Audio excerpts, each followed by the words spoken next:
Haha! Hello, everyone, and welcome to the party. My name is Fox. I will be your GM for the evening. Tonight we are going to be playing. I love. Haha! One moment. Tonight we are going to be playing. Scum and Villainy by Strass Asimovic. Wow, these are hard names to pronounce. And John LeBouf Little, I believe, is how you pronounce these names. I hope. But first, a brief reminder that capitalism waits for no one, because we have sponsors. We would like to shout out to all of our wonderful sponsors. Roll20, of course, right there at the top. Tabletop Loot. So Nerdwear, which is what the nerds wear. And Devin Rue, the Mistress of Maps. Thank you so much for sponsoring our channel. If you'd like to do something a bit more direct, though, you can head down to a link down there or over in our chat to head to our Patreon. And, Patreon supports the bulk of the operations here. And subs and bits will also give you awesome emotes while giving the players some extra benefits. Check out the Patreon info below, is what my notes say. Yes, oh, wow, we've already got a raid coming in. Wow, thank you so much, Bellwether, for all the people that you just raided with. I need to fix something on the overlay real quick. So while I do that, we're going to take it around the horn and have all of our players introduce themselves. We're just going to start down here in the lower left, which is my lower right, with Michi. Tell the folks who you are and who you'll be playing just briefly tonight. Hi, I am Michi, and tonight I will be playing Praxis Zan. And what's Praxis do? She is a mystic. She stabs things with her brain. Excellent. Fix, why don't you tell them about yourself? Hey everybody, my name is Capjack, aka Captain Jack Cross on the Twitters, and tonight I'll be playing the one and only Fix. Now, Fix is everybody's favorite space pirate and all-around scoundrel, and causer of mayhem and trouble and shenaniganery. This is factual. There was a vote. Everybody voted. Fix is the favorite.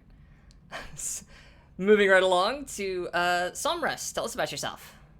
Hi everybody, I'm Miriam, and I will be playing Somrus, aka the Stitch, or the organic fixer of things, the doctor.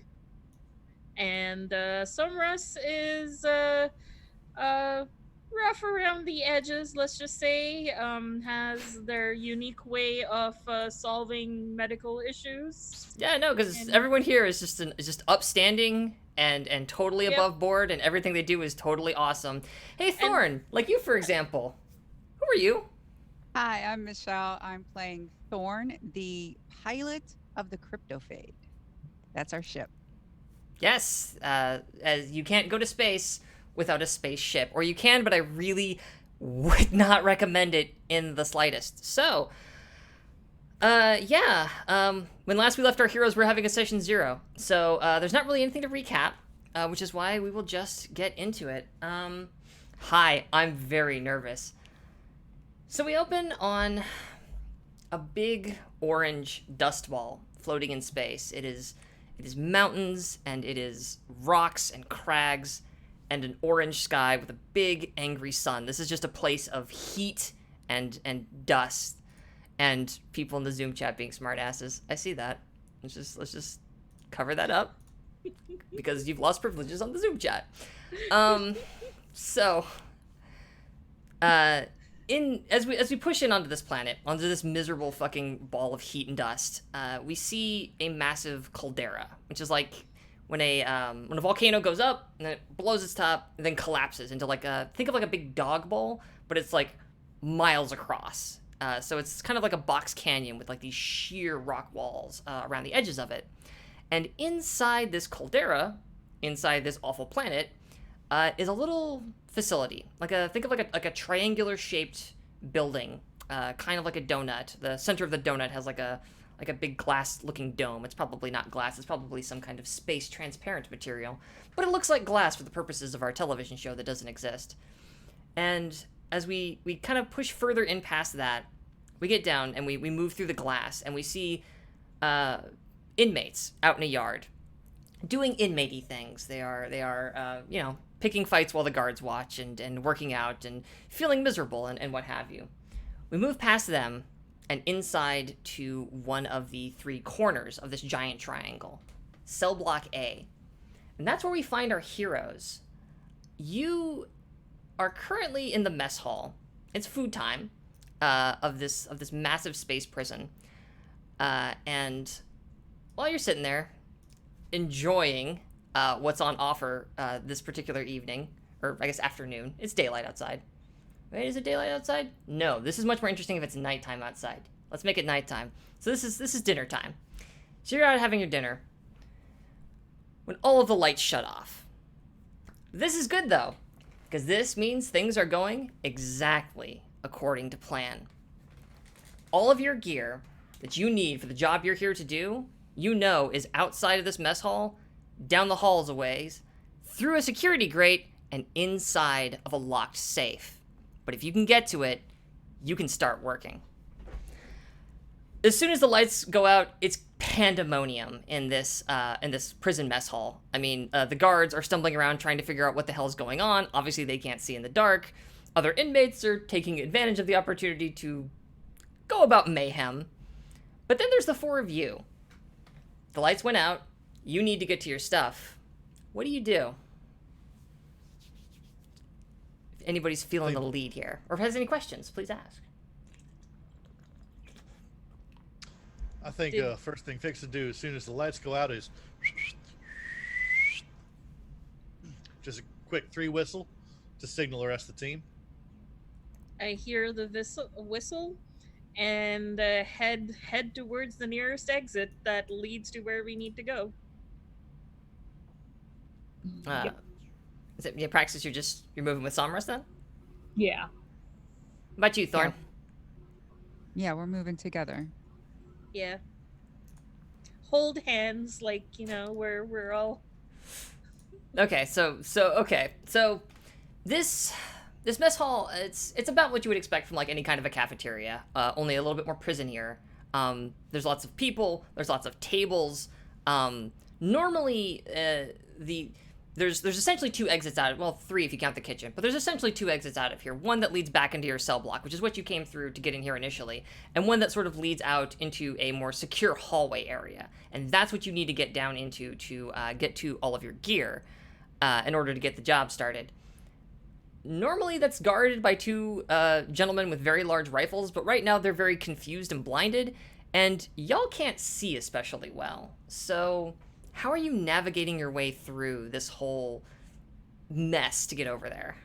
I imagine during her time, Thorn would have studied the area and gotten a good feel out for where things are. Okay. So you specifically said study, so I'm curious there. Are you... So I would like to call for a roll here. So you would like to roll on study as sort of to consult your memory of the area to operate through this place in the dark. Yes. Absolutely. That sounds awesome. So let's make our first roll of the game, y'all. So your pilot, very appropriately, is going to guide you through the darkness here. So let's see. You had ample opportunity to do this, and as wild as it is, you were expecting it to go dark in here, so I'm going to say that this is a risky standard roll. So, on... Yeah. Standard. Because I know how... I mean, this is a job, but it's still dark. Could I push myself for an extra die? Yeah, absolutely. You can always push yourself for an extra die. Okay, so that's going to be how many stress? 1 or 2? 1 stress, I believe. One. Or Okay, no, so- sorry, that is 2. It's 2 stress to push yourself. That is why we have notes, folks. Okay. So I will get... Let's see. All right, a 4 and a 5. Okay, so the way, just to explain real quick for the folks at home, the way the system works in this game is there are a bunch of what are called like action abilities that you have, and when you roll on them, you have between 1 and 3 dice you get to roll depending on your rating. In this case, Thorn had 2 dice in study. You roll them on a 1 through a 3, you fail. Something bad happens. It's not great. I get to do nasty stuff to you. It's no kind of fun. On a 4 or 5, that is a partial success. In this case, you do it, but there's a consequence. You suffer harm, a complication occurs, you have a reduced effect, or you end up in a desperate position. If you roll a 6, then hooray, you did it super good. You just gotta get what you want. And if you roll more than 1 6, that's a critical, and it means you did it even better. So in this case, and you take the highest die from the result. So in this case, it was a 5. So that's a partial success. So let's see. I'm gonna say. So how are you? So are you like at the front of this group, kind of like pulling everybody along behind you? Okay. Yes. So the problem is because you're at the front, you are like weaving like between these tables are the things you eat off of, not tunnels. You're weaving between these tables and trying to dodge around people as best you can. But it's tricky because it's dark. People are unpredictable. There's angry. There's a lot of shouting. So someone does kind of slam into you briefly as you're going by. I want you to take the level 1 harm. Let's just go with bruised, as you kind of like get shoved sideways into like one of the chairs, and kind of you have to recover yourself, and you keep going, but just like and like you kind of take it in the side, take it in the ribs, just like you're like a little harder than you would hope. I have a question. Do I have any drugs or anything on me, like, or am I a prisoner with none of my smaller things on me? Well, what are you thinking? Because if you can tell me where you're going with this, we can work something out. Okay, well, I was hoping I would have some sort of a paralytic or like a sleep aid, so that if we have trouble getting past the guards in the hallway, I can just quickly give them a little love jab, and okay. So you wouldn't have been able to bring anything in, but you have been here for a bit, which means you may have been able to improvise something.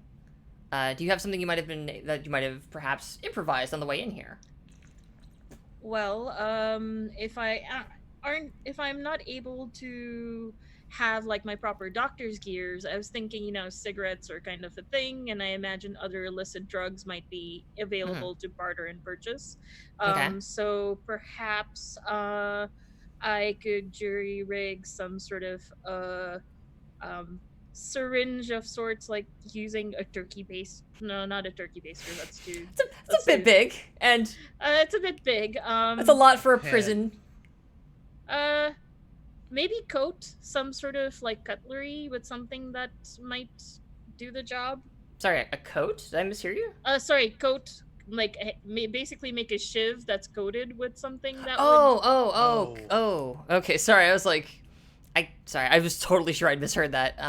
Okay. Yeah. So what I will say is, we'll go ahead and treat this. So there's a thing in this system called flashbacks, and we got to them a little faster than I was anticipating. So this is good. Okay. I'll call this a zero stress flashback. We can say that you had an opportunity to construct something that you might be able to joined the potentially kitchens. Potentially. So here's the thing. Here's the second thing. Hi, folks at home. So here's the second thing about this system. I never call for what type of role is. I simply say, like, this sounds like a role, and then the players pitch to me what action they want to use to accomplish that goal. So in this case, what action do you want to roll on here? Like, what do you want to pitch me for what your how you got that done? How you got into the kitchens and or got this stuff and or constructed this thing?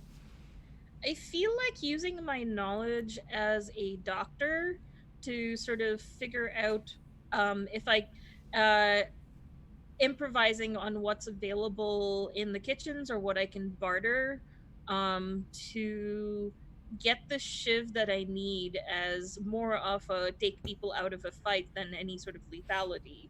Okay, so So using your doctory knowledge to try and to jury rig something here, from what you could just kind of scrap around the area, I'm gonna say that is probably a desperate and limited effect move. You don't have a lot to work with here, and what you do have is unstable. But yes, if you wanted to push yourself for increased effect on it to make it standard effect, or anything like that, but otherwise, yeah, that is a desperate limited. Yeah, I'll push on myself. Doctor. Okay. So yeah, so we'll say that like you just managed to get something that's it's just shockingly potent, way more potent than it should be. And yeah. All right, so give me a desperate standard. And here's the fun thing about when you roll a desperate action. Well, actually, we'll come back to that. Roll your dice first, and then we'll talk about what happens there. And pushing myself gets me an extra dice. No, Yes. not in this case. In this case, you're pushing for increased effect. Okay. It means that the thing that you have will be more effective when you use it. A 6. Hot damn. All right, so one quick thing. So anytime you roll a desperate action, mark XP for the attribute that action is related to. So in this case, you rolled on Doctor, which is... Insight. Okay, yeah. So you mark an XP in Insight. Are those what those things are on top? Yes. On your Roll20 sheet, there's that little bar up there. Yeah, you just hit those little guys. And they're... What the heck? Cryptophade, stop turning into a character. You're a ship. Roll20 sheets are a little weird for Scum and Villainy. For some reason, the Cryptophade keeps trying to turn itself into a character. I have no idea why. You're a spaceship! Stop it. I think it wants to play really bad. My ship has personality. What can I say? Well, we'll get to the Cryptophade. Don't you worry about that. Awesome. So yes. Yeah. We catch like a quick flashback of you like swiping a thing here and there and rubbing this onto that and mixing chemicals together, and you make a cool space sedative.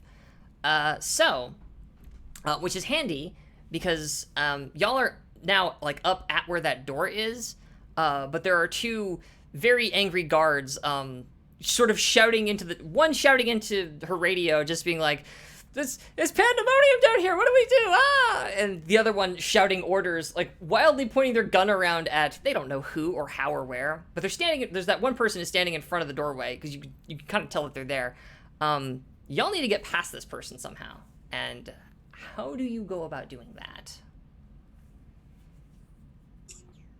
I mean, I can always just kind of poke at their brain a little bit. Okay. What are you thinking? So I have side dancing, which says you may push yourself to cloud a target's mind and sway them in the face of contradictory evidence. Ooh. And then I can spend an additional stress so that they only have vague memories of the event, or so it works on a small group. Oh, wow. Huh. Okay. Interesting. All right. So yeah. So it sounds like you want to use a tune to basically Jedi into this person's mind and dissuade them from swinging their rifle around and standing in front of the door. Then, or do you have like a specific command you want to give to them to tell them to do? I think I'm gonna want to roll a tune for that. All right.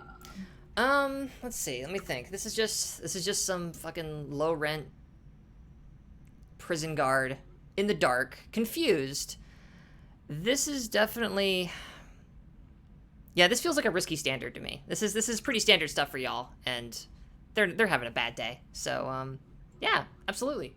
Go ahead and give me that roll.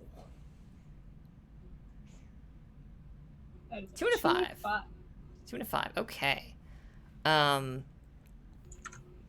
So, and were you? I realized I didn't specify. Were you going to go ahead and use side dancing to cloud this person's mind and sway them in the face of contradictory evidence? Yes. Okay, so that costs you 2 stress because pushing yourself always costs 2 stress. And so what are you telling this person to do then? Like, what does it look like when Praxis like takes control of this person and tells them to do something? So Praxis doesn't really tell him to do necessarily anything. It's just she kind of goes into his mind and almost blocks out the image of the group. Okay. So that he's not even seeing us walk right by. Okay. So let's see. That's harm, complication, reduced effect, or independent desperate position. Okay. So yeah. So the person is like completely unaware of you, even though as like the four of you kind of like shove past, they're just like still sort of like looking around in the darkness, trying to like get their eyes to adjust. But like even as you bonk into them, like nothing happens. But as you bonk, they drop their rifle, which goes skittering into the floor. Someone or something picks it up and starts firing it. So there's gunshots going off in the mess hall now, and things just got a little hairier. But congratulations, you are now out and into that hallway just outside the mess. You've made it past that sort of initial, like, security doorway. As you make your way down the hall, there is a slight problem, though, because while human sight is more readily screwed with, drones are another issue. And over your time here, you've come very accustomed to the familiar of the security drones that patrol the place. The hallway you're in, again, it's still pretty dark in here, but you see the searchlight of one of these drones come skittering down the T intersection ahead of you, and it comes to the end of the hallway and starts like swinging begins to swing its little light beam like around, like it's a pin of light in the darkness. And as it starts to bring its light your direction, which it will do eventually, what do you do?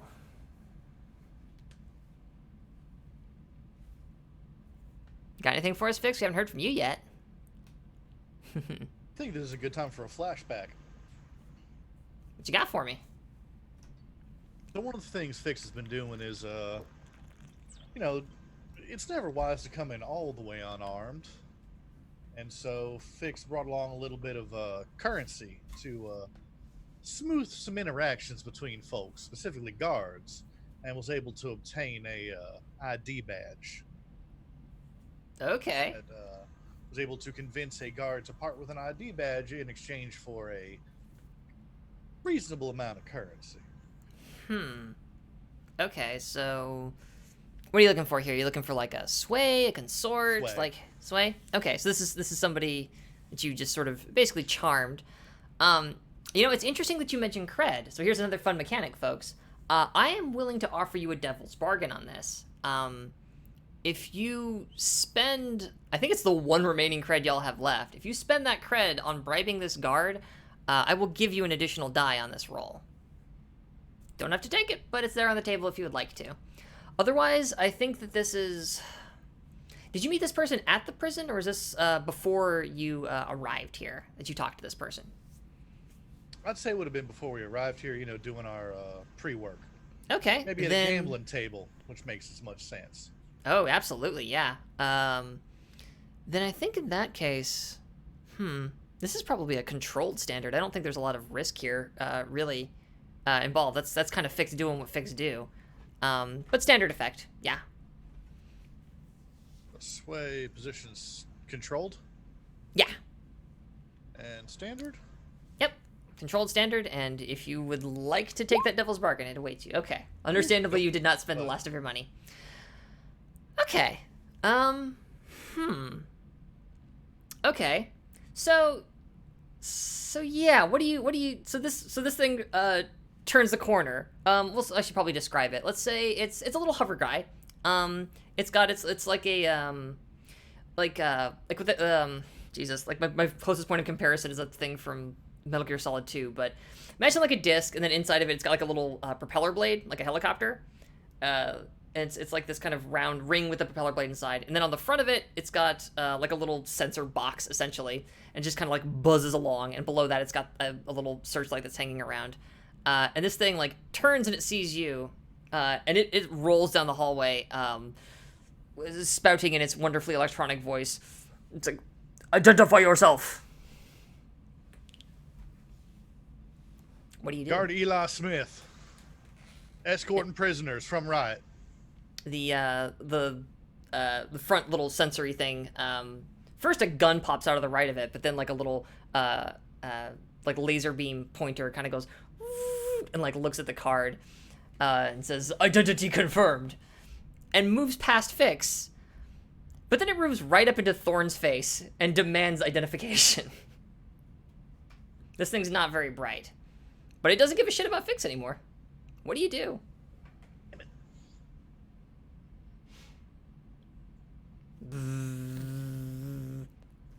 It's just floating there, all angry. We're the prisoners? Yeah, I think, could I just be like, report to the riot? Give it an order. Report to mess hall. This thing's not especially intelligent, and you've shut down, because the power's out, this thing can't talk to its brain, essentially. It's operating fully independently right now. So its response is, present identification, you have 5 seconds to comply. Put it in front of it again. I just reach over and just each time. Just, all right, fine, you bastard robot. And at this point, I'm sort of looking at Fix, and I'm like, should I use the shiv on the bot? No, not yet. Could Thorn? Let's see. Flashback to rigging. Like, it doesn't really look like anything, which is probably why it wasn't taken, like these little bits and bobs. But when Thorn puts them together, perhaps it shorts out the system. Okay, so just like some kind of like a shock box, like all it does is just like zorch something really bad and like fry all of its internals. Yes. Interesting. All right, so how did you? Okay, so if this is a flashback, how did you go about getting all that stuff? Like, how do we see in that? I think it's one of those things, Fix and Thorn, when we were planning. Fix is like, okay, I got this part, but Fix is like, okay, Thorn, we should have like some sort of backup. You know, when you're at the gambling table, you know what to do when to win, but you also need to know what to do in the bluff and all this type of thing. They're probably trying to teach Thorn these things, and Thorn going, okay, and perhaps like beforehand, just being able to put something like together and then take it apart in a way that where she can just hide it and use it when needed. No, for sure. So yeah, again, this went down beforehand. That still feels like a controlled standard to me. And also, just real quick, hi, Dragon Collins 5. Thank you so much for the follow. It did not pop up on my overlay. I don't know why, because the overlay was working a second ago. No idea, but welcome to the party.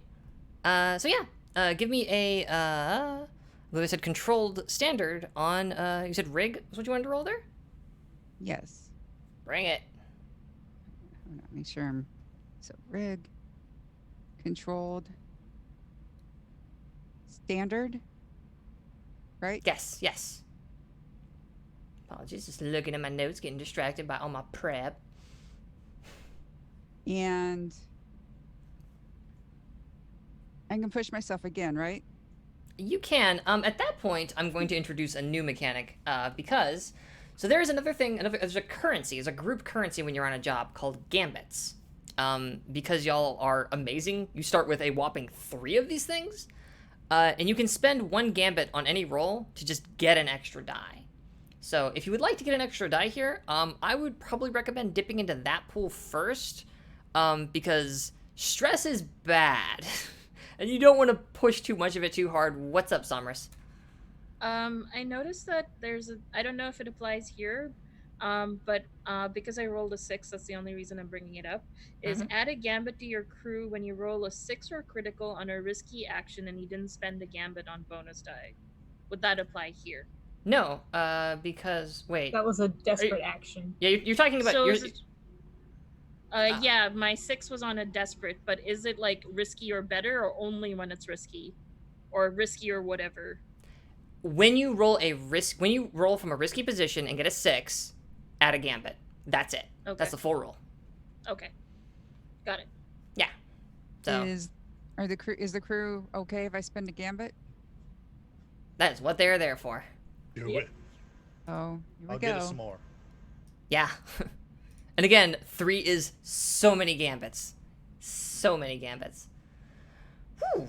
A 4, a 2, and a 1. Good thing you spent it, because that's a little woof rough. All right, so yes, so you have this rad device. It's not the safest thing in the world. What do you do with it? As this thing hovers in your face and says 5, 4. I put it together and just like right up where it is and just like It's okay. So it's like a device. It's like you could hide it because it was in 2 halves, and you just like clamp it onto either side of this thing's like little front sensor thing. And it just sort of like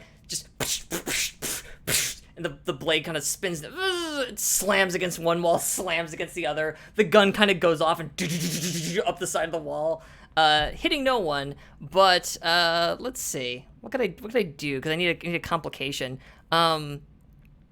But that is very loud. So I'm going to start a clock. Don't mind me. Don't worry about that clock. It's just been started. But yeah, this thing spins and flies around. There's bullets everywhere, and you're like ducking to get out of the way of it, and it sparks, and until it sputters and kind of falls to the floor and just clatters. And it's still like the blades are spinning, but very slowly. So it's just kind of vibrating in the corner of the hallway. Present identification. The flashlight still works though. Should we take that? yes. You're muted. Yeah, grab it. Thorn will grab it. Okay, you have a broken drone now. You But a proceed working down flashlight. with a working flashlight, which is very handy because there's a lot of shouting, a lot of banging. Again, pulse rifle fire is definitely coming from that from the mess hall at this point, as the beginnings of a riot are now underway. But you proceed down that hallway relatively unaccosted. You make your left, as you know you need to get down to the security lockers where your gear has all been stowed. Slight problem, though. As you get there, basically into this hallway. Actually, in fact, at this point, I'm going to say... No, lights aren't on yet. You still need that flashlight. What you see before you is like a big metal... fence is the word I'm looking for. Like not chain link, but it's got that kind of pattern to it. And there is a electronic security door set into the middle of it with like a big old clunky security door data pad thing. Keypad is the word I'm looking for there. And on the other side of it, the safe that's got all of your crap in it. You hear angry voices coming down that way from the hall, and of course the din of what's going on in the mess hall the other direction. What do you do? Still Grab the powered? stuff. Sorry, what that fix? Is that door still powered? Yes. You can see the little like flashy blinky red light on it that says like, "Hi, I'm locked." It's an isolated system from the rest of the things, or perhaps you did that on purpose because you wanted this door to still be able to open. Is it just a keypad, or does it also have like a place to put an identification badge against? Good question. I need to roll a fate die. Because I don't know. I didn't think about that. That's a really, really good point. I didn't plan it that way, but I like your idea. Oh, hey, I didn't think about the fact. Hi, stream. You get to see whenever I roll secret dice. Yay, you. Okay. Yeah, there is a security key slot on it, and then beneath that, there's like big, chunky, punchy buttons. Nothing here is very slick. This is all like a lot of like big, clunky, like the control panel. It's like it's not like recessed into the door. It's like stuck out, and it's like a big chunky box, and it's got like an old style like credit card reader down the side, and giant push buttons on the front of it. Yes. Slide the card in first. Let's try that. Uh-uh. Damn it. Unauthorized user access. I pull out my shiv and have that A. Just use the robot. Shoot the damn lock. And I look to Torn. I have. Okay. Is so that or I can take a stab at it? Well, could I try to rig something on the spot? Potentially. You don't have any tools on you. So Well, I have a shiv with a sedative on it, but it's still a you shiv. do. You do. Shiv, an ID badge, and a robot. That's plenty of tools. Okay, you know what? With that grouping, ooh, that is so desperate, but standard. That would be a desperate standard roll because this is not a great position for you to be in. But if it works, it'll fucking open the door. Okay, So so yeah, It's desperate. yeah. So what are you rolling on this? Rig. Okay, Would I be able to assist with that? sure. Can you pitch me on how you would assist?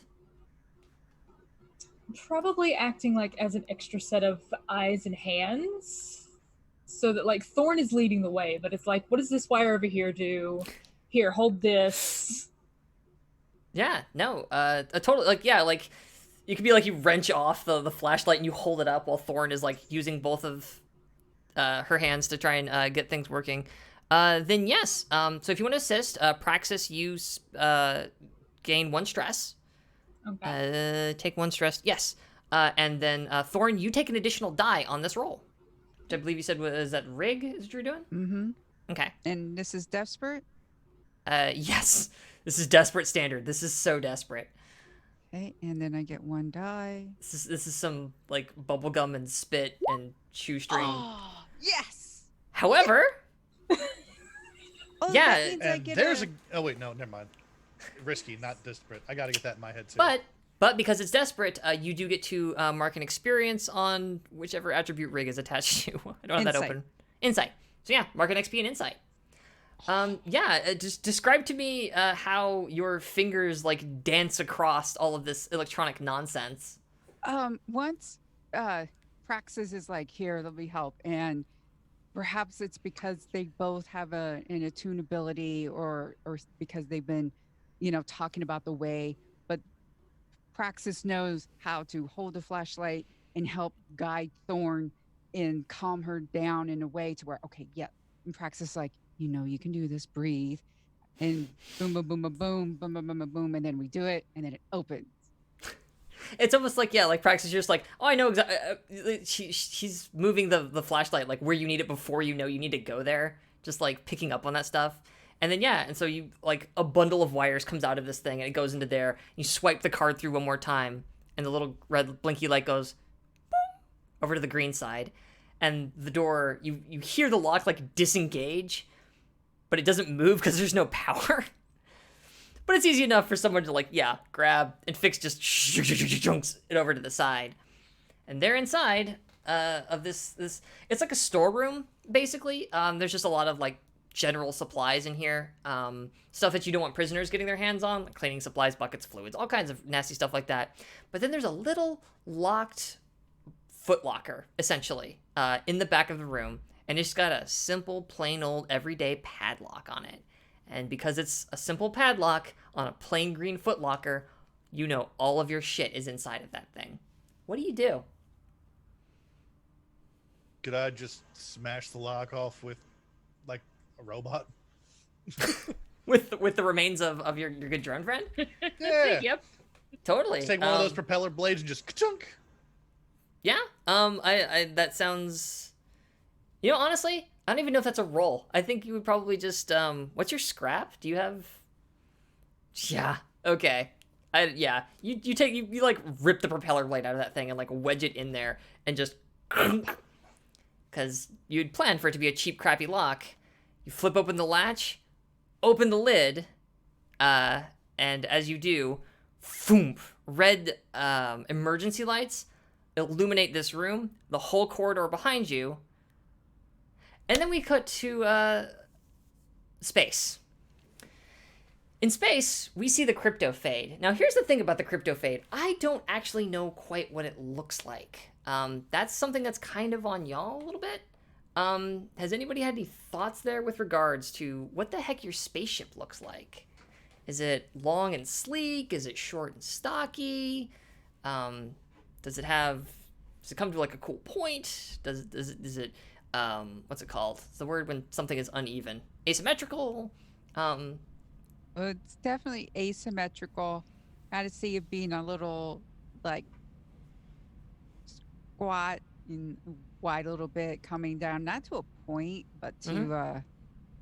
like almost like maybe a square down, and it has like a almost like a thing. Yeah. So it's kind of Yeah. Kind of like squared a off. Yeah. Nub nose. Yeah. Okay. little like ballet slipper kind of thing. Yes. Okay. And Okay.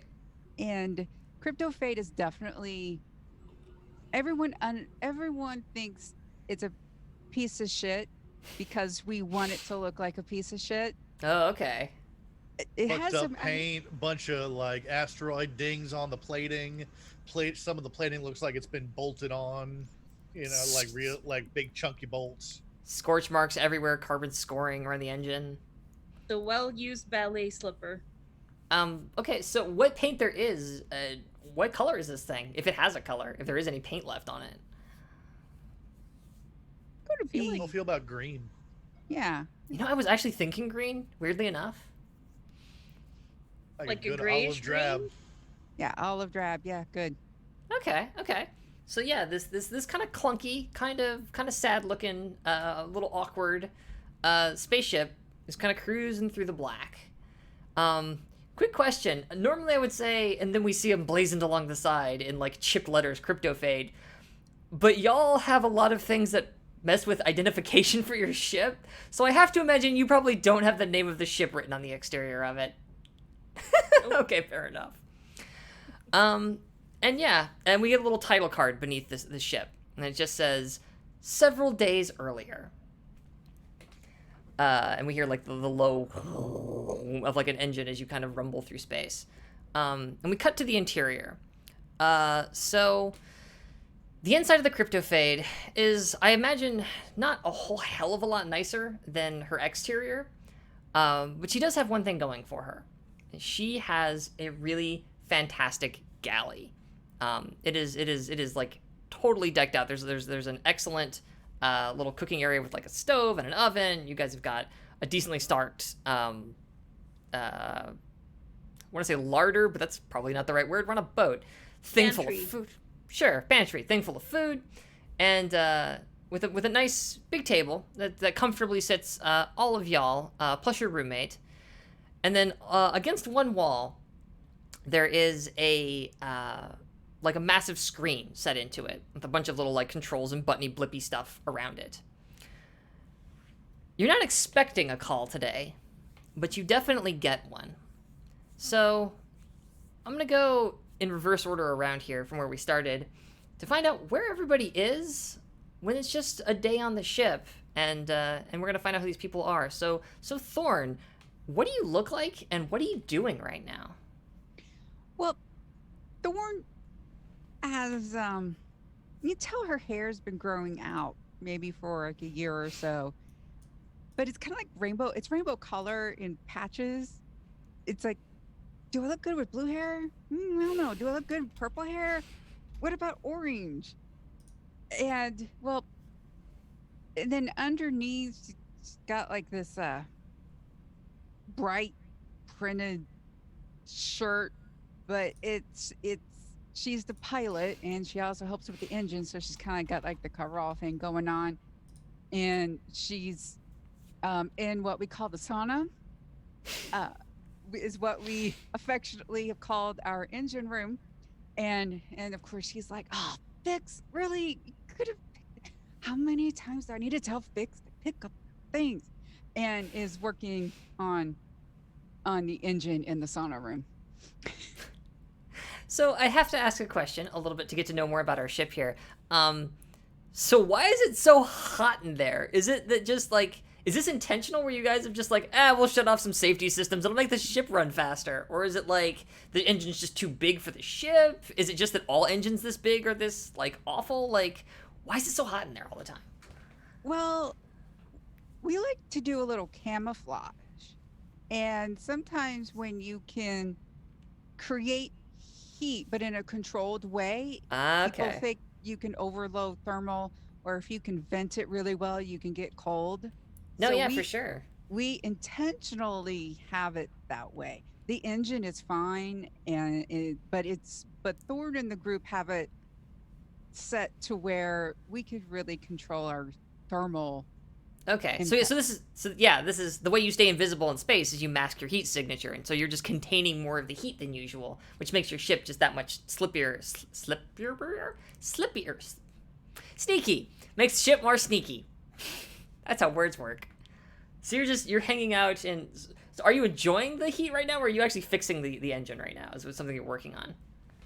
Well, we just came off of doing something. I want to make sure the systems are good. I had to make a couple of tight turns to get us out of there. I want to make sure CryptoFade doesn't, sputter or stall or anything like that. So. No, for sure. All right. So as you're throwing Fix's accoutrement out of the way as you make fixes to the engine, we cut over to Somrus. Somrus, where are you in the ship, and what are you doing? Oh, and what do you look like, more specifically? So I'm wearing right now sort of the skimpiest clothes that is at most comfortable to everyone else because the sauna room, it's hot, and when I'm busy cooking, I probably should not be naked.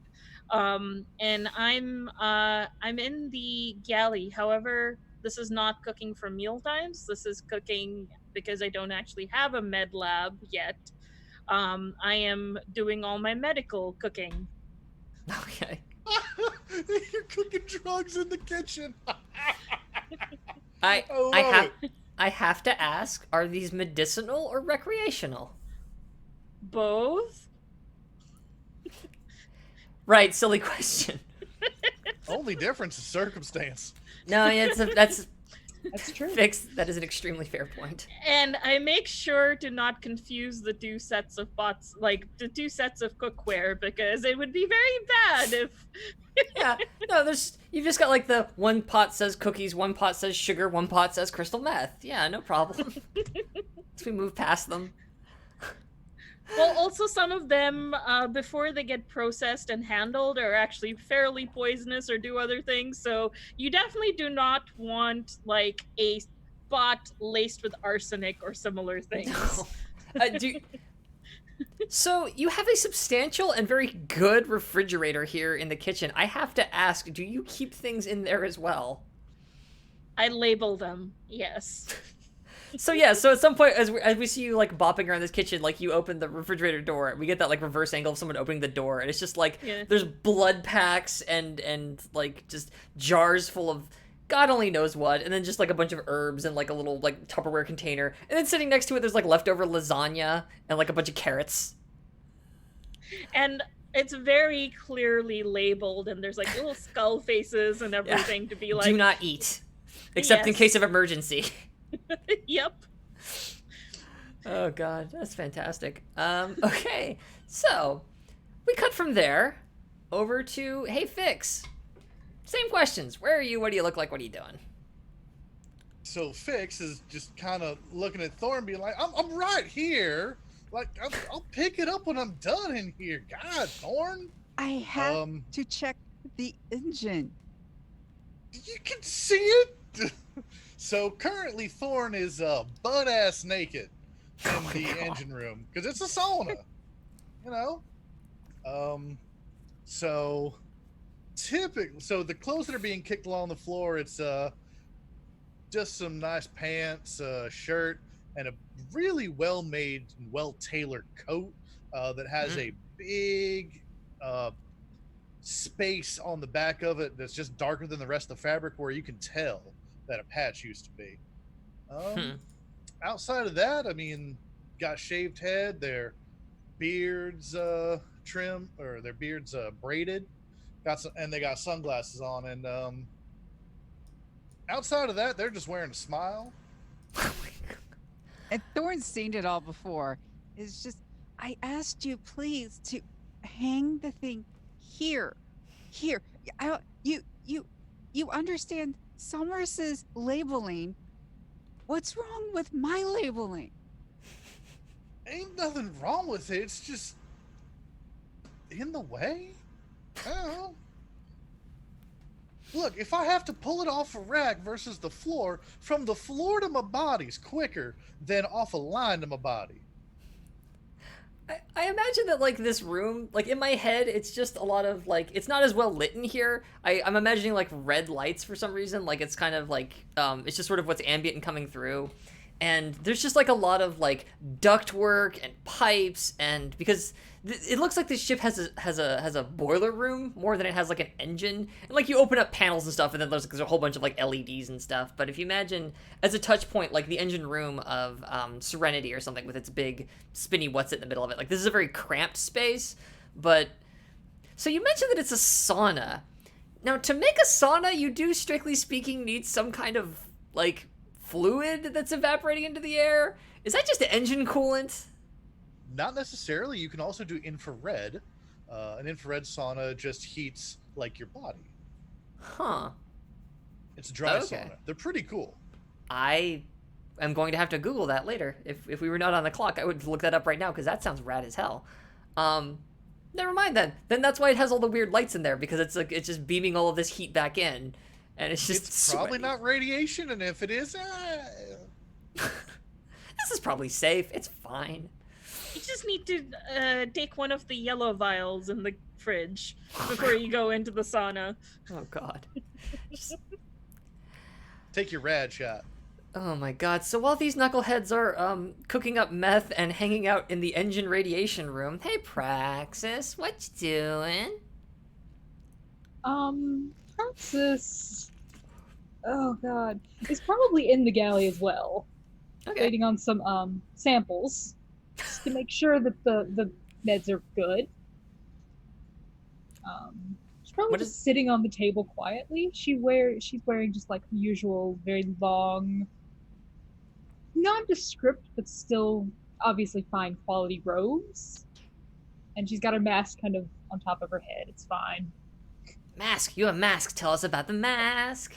So the mask is it's also very nondescript. It kind of looks like a porcelain doll face. It hasn't been painted with Mhm. like closed eyes and everything. And she's usually wearing that like over her face or pushed up. Okay. And as you're sitting there, like, are you just like waiting patiently for drugs to be delivered then, basically? Yes. And I put down a cookie sheet that has a bunch of crystals that are now sort of forming, like sort of almost like cookies, and I was like, wait till it's done. When it changes color, you can have one safely. Okay. The crystals are Stare just at like the- they're like sitting there like still like slightly like revert, like just growing slowly from God knows what. And as we hear the crackle of space drug crystals echo through your galley. I love these characters so much already. That massive screen on the side of the galley lights up in bright red letters on a black screen. A message you've gotten very accustomed to seeing, but is nonetheless always a little unnerving. And a voice comes over the internal comms on the system, and you hear a computer chirp, "Incoming signal." This echoes like all the way, like every room in the whole ship hears this. So soon? Shit. All right, grab pants off the floor and throw them on. See, I told you it's faster. And just Do a little quick. grabbing okay, clothes and hauling them on as run up up through the ship. Yeah, finishing touches, close up, following fix. And as you make your way, and everybody sits around, I presume at the table, like, I don't know, you could stand or whatever, but you make your way into that room. I'd make yourselves as comfortable as you see fit. And onto the screen flashes the unfamiliar face of your contact, Signal. So here's the funny thing about Signal. Once upon a time, this disparate group of total space bastards was not so much a team. I believe some of you knew each other previously. Sombrous and Thorn, I believe you knew each other. And Fix and Praxis, you've got some backgrounds. But each of you, completely separately, was contacted by a different person, claiming that their name was simply Signal. Fix, you were contacted by a small boy with like bright blonde hair. Like Thorn, Signal contacted you and looked like a synthetic, which is For the folks at home, synthetics are basically like droids, like Data, with a solid blue dome for a head, or not a dome, a sphere, I guess, would be for a head, like with no features on it. Praxis, a stunningly beautiful woman with like hair down to her feet, like got a hold of you and made you this offer. And Somrus, you were contacted by a pair of twins, actually. And when you all compared notes, you realize you've never seen this person in person, and they never show up the same way twice. But they got you this ship, and they get you work, and that's why you stay. And this time, what appears on your screen, as I check my notes, da-da-da-da-da-da-da. Those are not my notes. Signal, here we go. Signal appears this time as. What you see on the screen is a woman. She's in her mid-30s. She's got long brown hair, light brown skin. She's got like Native American features. You know, she's got those rad cheekbones. And she's dressed completely in black. And it's like business casual wear, essentially. And she says, good. I have a bit of a job for you. So here's the deal. This wonderful person, and like her side of the screen sort of shifts to the side, and you see a woman appear next to her. It's clearly like a prison intake photo. This wonderful person is Rhombix Zero. Now, she was a very, very naughty girl, and got shipped off to the maximum security prison on planet name. Oh, I didn't write down planet name. On Asteria. What I'm going to need you to do is get inside the prison, break her out, and get her ass back to Sunder. I don't think that'll be any kind of a problem for you folks. You seem, haven't disappointed me so far, and I don't figure you're about to start yet. As, like, the data sheet on this Rhombix person goes by, you see she is 6'2", about 260 pounds, and it is all muscle. She's got very short, spiky green hair, tan skin, and she's just like head to toe and just like absolutely wicked scars. She's got like a real nasty one kind of going across her face. Like she looks like Zangief. She's just like covered in just awful scarring. And she's like we see her like holding up the little like number placard for the prison. And she's just got this like sneer on her face. She's probably giving them the finger while she does it. Like just absolute nasty piece of work. And then below her, you see like a text scroll of here we go, convicted of murder, arson, impersonating law enforcement, criminal negligence, manslaughter, robbery, forgery, Grand Theft Starship, illegal arms sales, illegal drug sales, illegal wildlife trade, public obscenity, public intoxication, and piracy. Both kinds.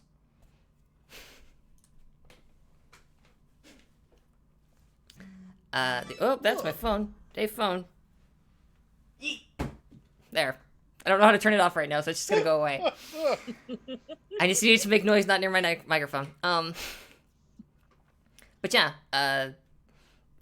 she's then replaced with like a brief layout of the prison, just to kind of give you an idea of where it is, as Signal kind of leans back and says, standard pay for this job, you'll be getting 6 cred for it, on behalf of the client that I've talked to. Any questions, crew? Time frame? Well, she's not exactly going anywhere. But sooner's nicer. Dead or alive? Alive 100%. Okay, Rhombix, just checking. Rhombix needs to be breathing and on Sunder before you get paid. Just checking. If we kill other people, is that acceptable? I don't care. You do whatever you want. You get the job done, and I don't ask questions as to how you do it. You're getting paid regardless. The money is already in escrow. How do we identify ourselves to Rhombix? Ooh, good question. The GM didn't think about that. Signal just smiles and says, I'm sure you'll think of something. We could always, we could always pull the good old "I'm a doctor" Gambit and, maybe just pretend she's dead and ship her body out, but she's not really dead. The Juliet special. I'll just put it this way. I doubt she enjoys being in prison and will be looking for any excuse to leave. But that's between you and her. She's really quite nice once you get to know her. Do you have Looks it, access really. to blueprints of the prison guard shifts, anything like that, or where we could find them? That sounds like a you problem. But it's on this planet, it's at these coordinates, and this is what it looks like from the outside. And a little picture of what we saw at the beginning of the episode kind of comes up. It's a little triangular building. She's roughly, and like you hear the sound of like a keyboard being like somewhere off screen. She's roughly here, and a big arrow appears over one of the three corners of the triangular building. Just a giant arrow here. From the text and information on the screen, what is the security of the place where the arrow is? That's the maximum security wing, of course. Oh no, we're not Of course it is. we're not gonna have to be prisoners and get in, are we? And I sort of have this look of like, I'm- Trojan That ain't a half bad idea, Summers. Trojan horse. yeah. Unless you have any, Is an option. unless you have any other questions, then I look forward to seeing your results as ever. And the screen goes black and is replaced with red text that again is all too familiar. Signal disconnected. I could see whether Grace has an words. Grace has an inn over there. I'm not sure. I mean, that seems like it'd be their jam, taking care of those imprisoned. Maybe, who knows? But I have a feeling, and I just sigh, and I go and attend to the crystal cookies. Which at that moment turn green.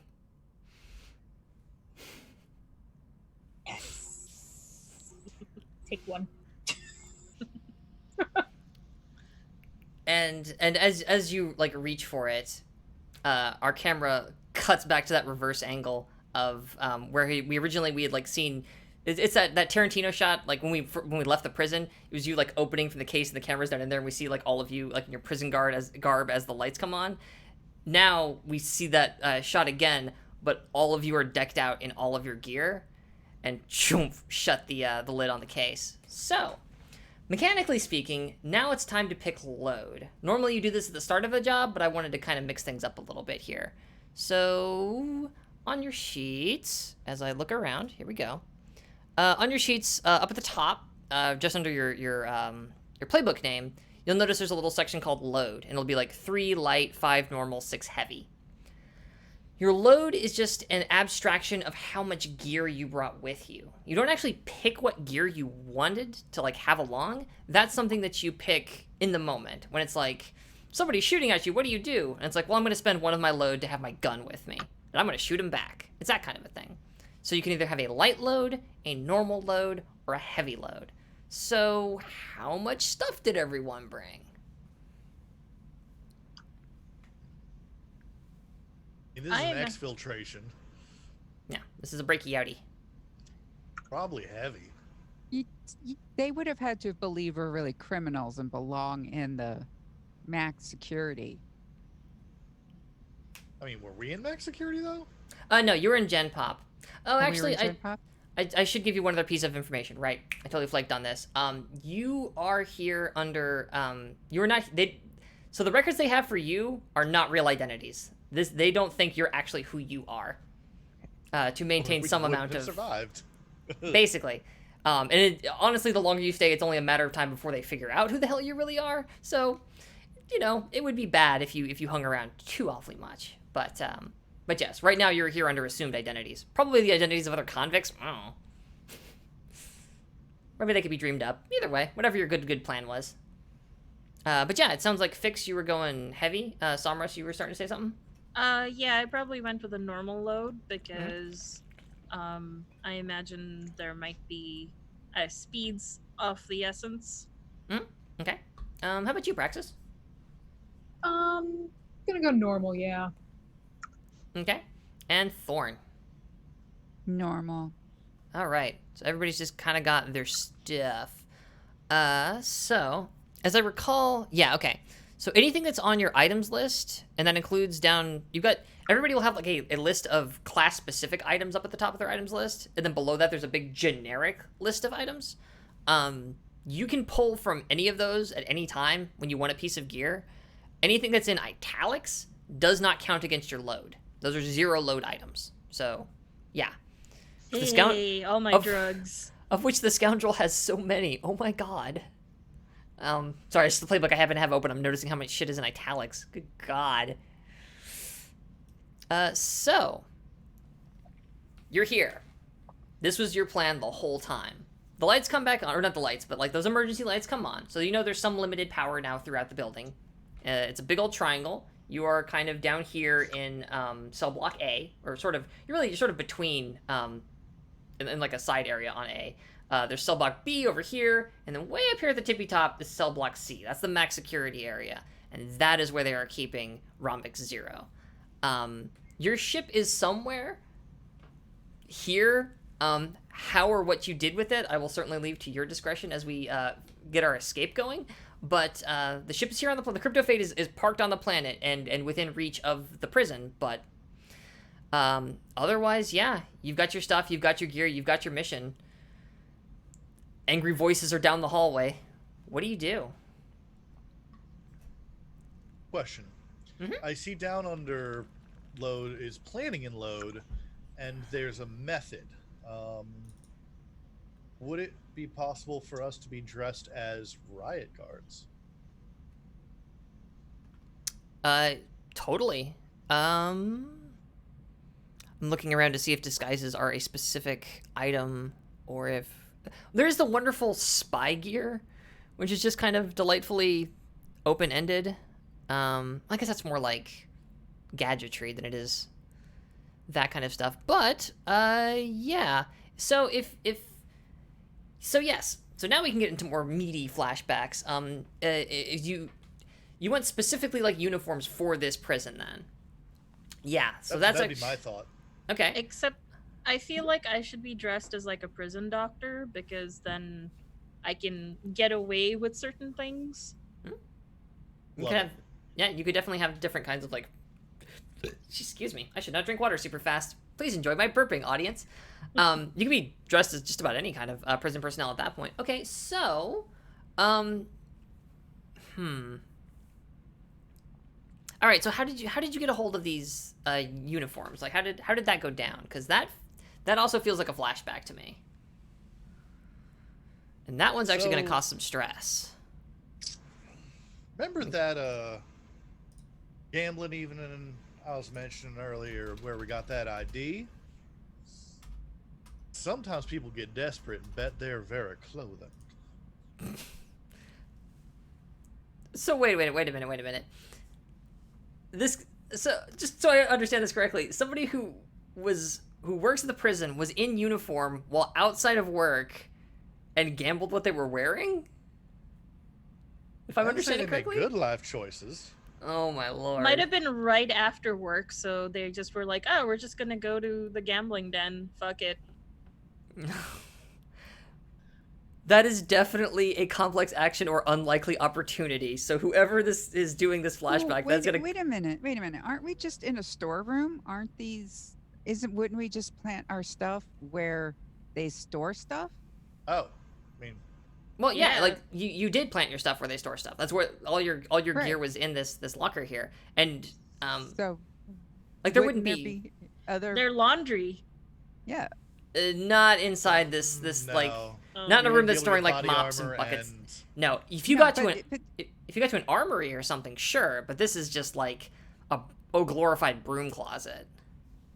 that had a security like that. Yeah, because you don't want You know what? prisoners getting into anything. Honestly, like people getting into like mops, buckets, cleaning supplies, that kind of stuff. That's That is dangerous already. dangerous. Oh yeah, that's That's pretty super dangerous. dangerous. Now, like I said, if you wanted to flash back to like something had also been stashed here, like uniforms, for example, that's totally doable. I just need to know how you went about getting those uniforms in the first place to have them then stashed here. And what I was about to say was that what Fix had proposed would constitute an unlikely opportunity. So that would be a one stress flashback that we would then need to resolve in order to see like how you got them here and what kind of uniforms we're talking about. As I bang my leg against my computer. What do y'all think? Like we could have Could someone picked have them up worked when the they were laundry? on a.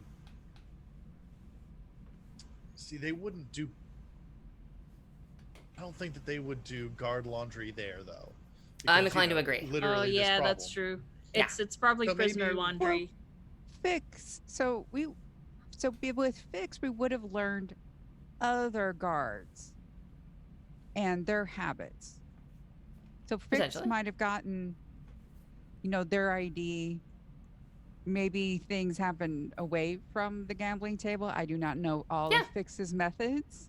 They certainly can. That's like true. I do want to make things completely clear. Like the flashback could go back to, so a week prior I started serenading this guy and then started dating him and then I stole his shit in the night. Like flashbacks can be that big in scope, to give you an idea. They're very broad in that regard.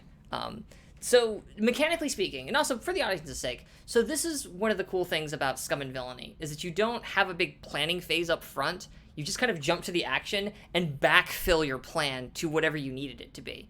So like in this case, part of your plan was maybe absconding with some poor guy's uniform. Maybe we because there's four of you.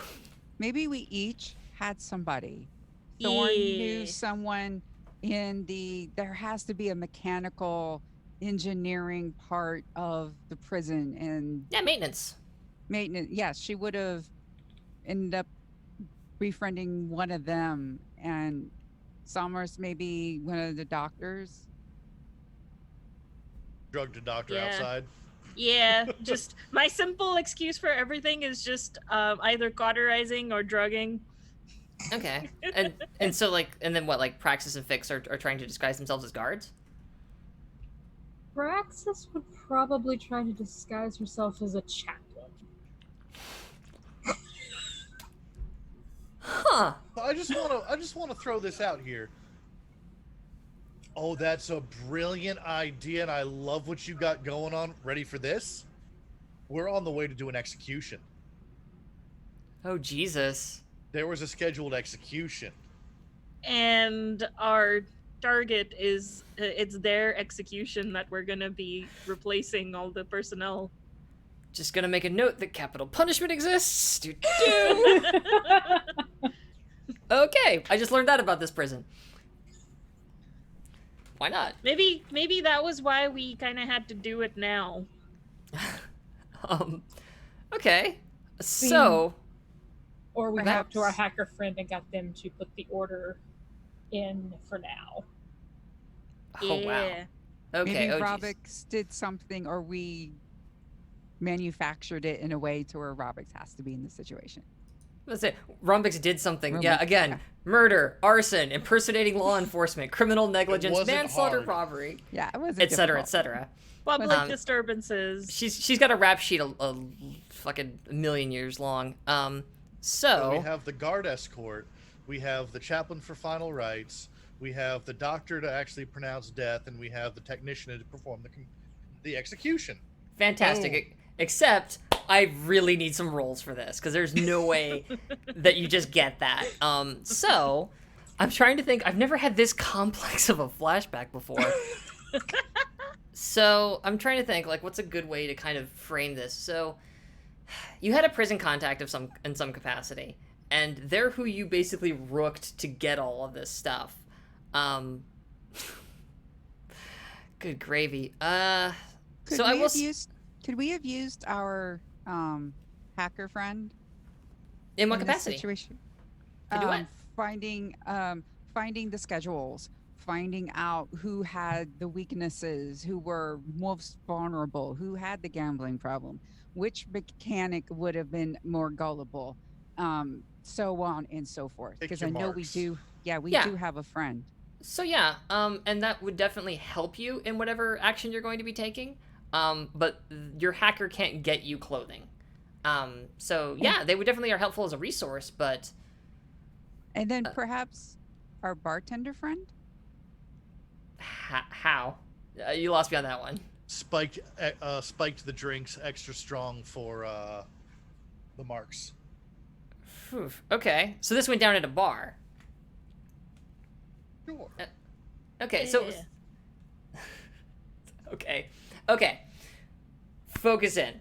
I got this. I need someone to have a flashback. It will cost them 1 stress, and then I need them to call an action on what they are trying to do, so that I can make a call on a roll in terms of what the position is and what they're capable of, etc., etc., etc. So, what you got for me, Fix? I want to hear it because it sounds amazing. Okay. So the scene, we're in a bar.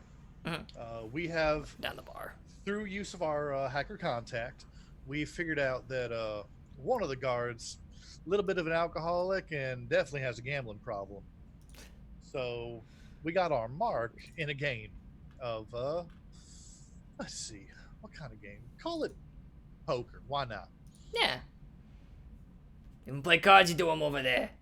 Strip Wipe, poker. wipe, wipe, wipe, wipe. Well, you did say we took the clothes off their back. We're going to get there. Yeah, And no, so, this... through a use of making sure that they are way too inebriated, we're under inebriated, and a whole bunch of trick holla cards, we start off by, giving them a nice little lead, so they're feeling good. They really want to keep going, and then, start chipping away at a little bit, just get that sunken cost fallacy going. So I'm gonna I know get that I money can win back. it all back. Exactly. I can do this. No. You do deal up another hand, and you keep these drinks coming. We're gonna get this cleared out. You a motherfucker, but we're gonna do this. Right, I mean, if you think you can. I know I can. Right. You just got lucky this time. You deal them in. Jerry, I'm fine. this fucking person over here. They think they got everything. They got nothing. And the plate proceeds So- apace. We proceed to, fleece the ever-loving bejesus out of them, and to the point where they're owing way more than they, one, have, and two, can cover. Mm-hmm. So, we just slip them into our pocket that way. Okay. So what action are you rolling on for there? I want to use a sway. Sway? Keeping them hooked and... Okay, so this is less about sorry, I'm just getting character sheets up here to take a look at them. This is less about like the carousing and the partying with them, and more about the smooth talking of the situation to try and sell them on it. Okay, so with a sway in that situation, I mean, this does very much feel like what Fix does. This is their whole job, is to be just sort of like suave by way of awful. So yeah, I think that this is a risky standard. I'm trying to think. I'm trying to offer you. I want to offer a devil's bargain here, which is why I'm looking at. I mean, I was going to spend a gambit. Oh, you But can definitely tell spend me a more, gambit. Tell me more. So you can spend a gambit, I'm definitely, interested. and you get that. In addition to that, you can also.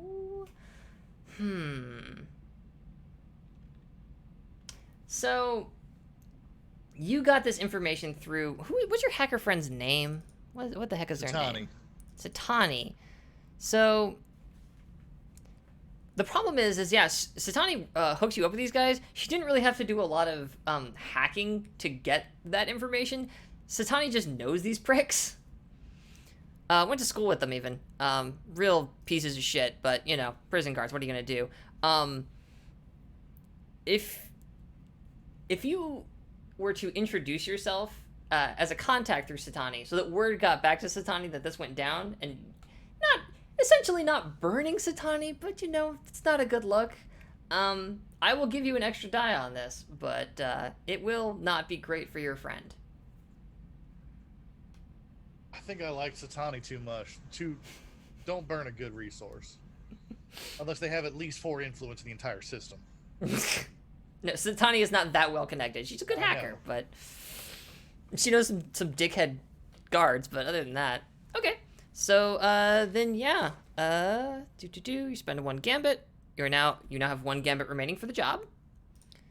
Oh, and just for the record, every time you start a new job, all your gambits refresh. Is like the main way you get those back. But yeah, this is a risky standard roll.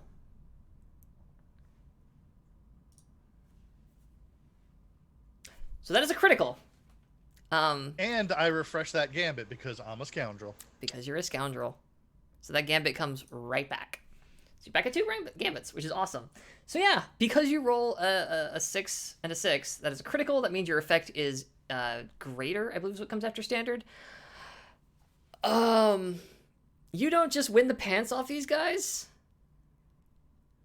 You win a lot of money off of these guys too. So, when we cut back to y'all, you're not in, like, the stuff you were wearing, but you're in all of your disguises. Praxis, you're decked out as a chaplain. Fix, you're all guarded up. Somrus, you've got, like, the whole, the doctor thing going on with like, the stethoscope. And Thorn, you've got yourself a nice set of, prison, like, it says, like, maintenance across the back, coveralls with, like, a big chunky tool belt. I'm also going to go ahead and go into the crypto fade here. And I'm just going to tick 1 cred in there, because holy cow, you wiped those guys clean. Okay, so we see the 3 of you like exit out into the hallway. There's now like time hasn't really passed, so it's still like you hear like the shouty voices of people trying to say what's going on, like, hey, get that guy down, like, no, drop the all the way down at the left end, and then again off to the right is where you came from at the mess hall. And left is kind of like where you need to go to proceed towards the high security area. What do you do?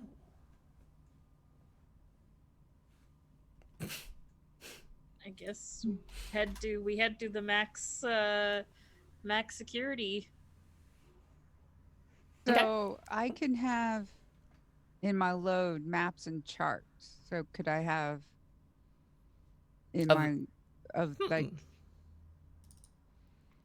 of the building is what you're asking. Yeah. Let me go to the book and see what they mean by maps and charts. Because you're the pilot, I suspect they probably mean of space, but I want to see what the exact general, language. Right? Because I see that one in mine too. Oh my gosh. Yeah, I think the second, the bottom half is mostly like, I think everybody has that. Just searching through the book real quick. Where on earth? Maps and charts right there. Unfortunately, I'm running a search on this PDF and I'm like not finding what I really want. So you know what? I'm gonna search for spy gear because it'll take me to the right section. Page 66. That's what I'm looking for. Thank you. Okay, what do we got? The book doesn't list what those maps and charts are. Yes, you can have a map of the prison. Thanks, book, for not having any help. So if you would like that as part of your load. Sure. Yeah, you mark that as 1, and yeah, that's 1 off of your potential load. Was there anything in particular you're looking to do with that just yet, or? Well, we have to know where we're going because we are doing the official thing. So Thorn would be like, this way. Okay. Are they like big foldy paper maps, or have you got like a device? Like little, yeah. This is future. It's like little.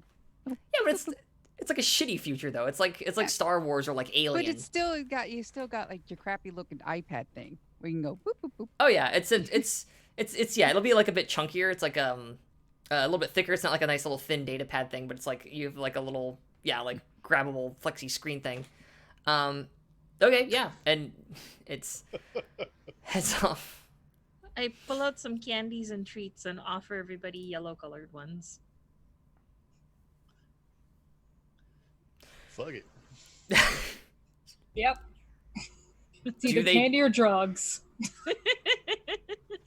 Do they do anything?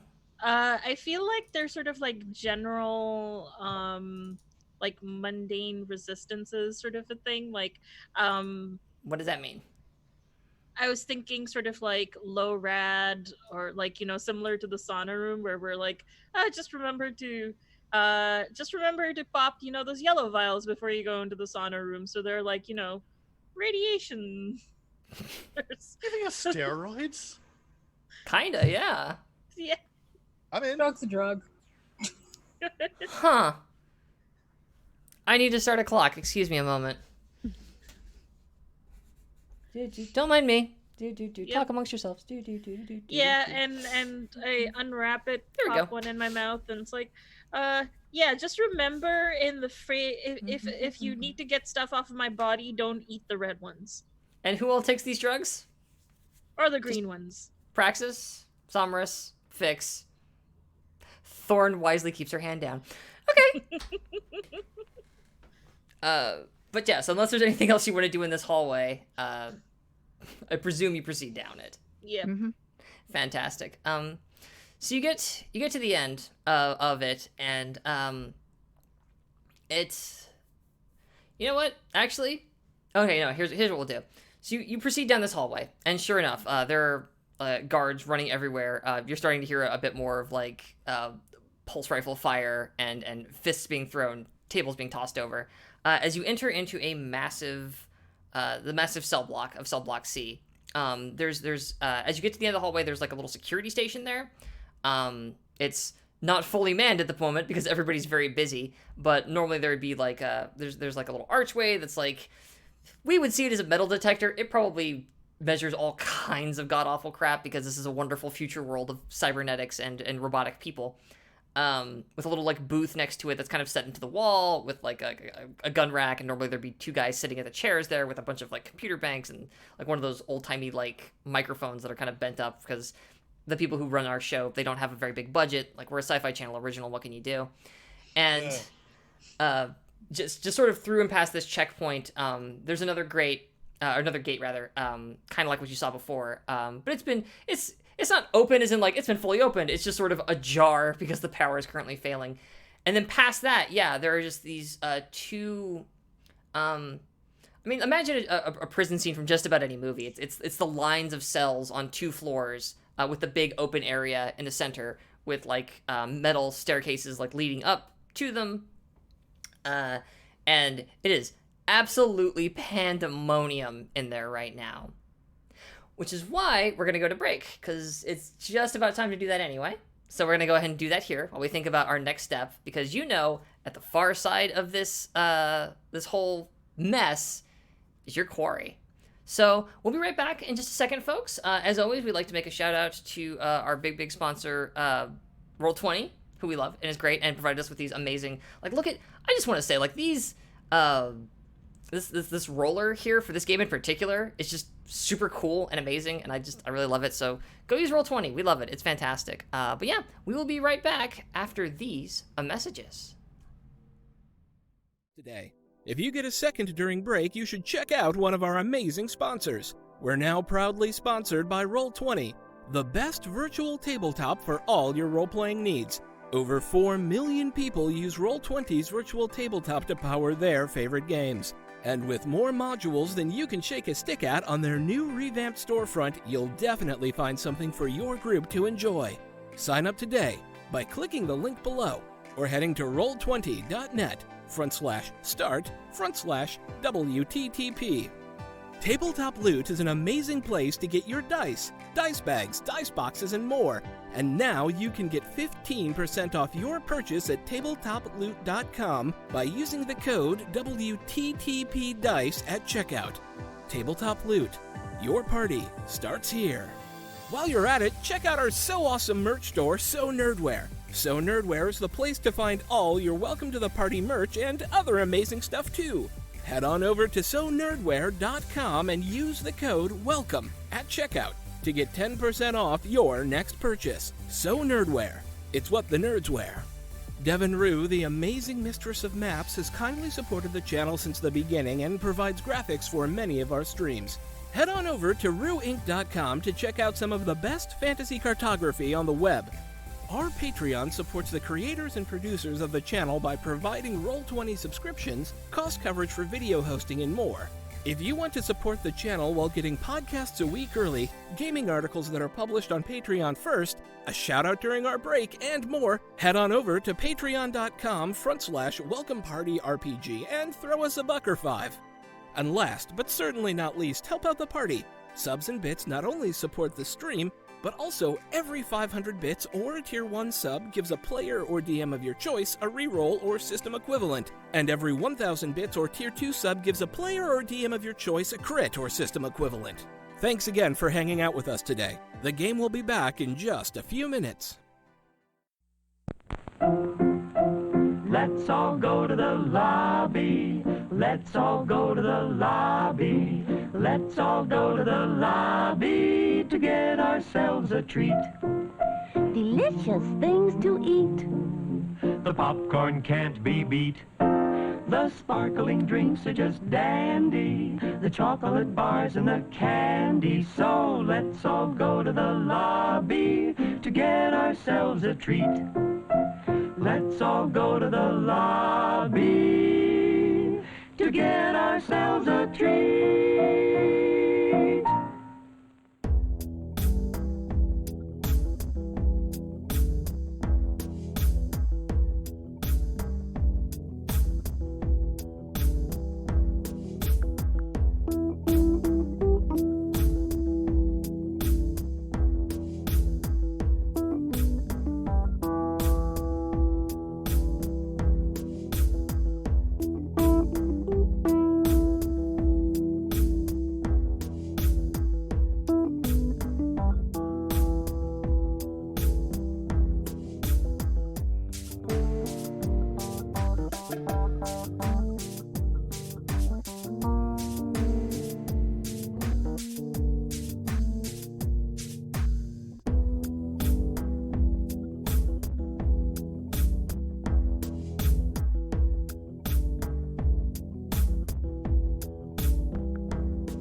And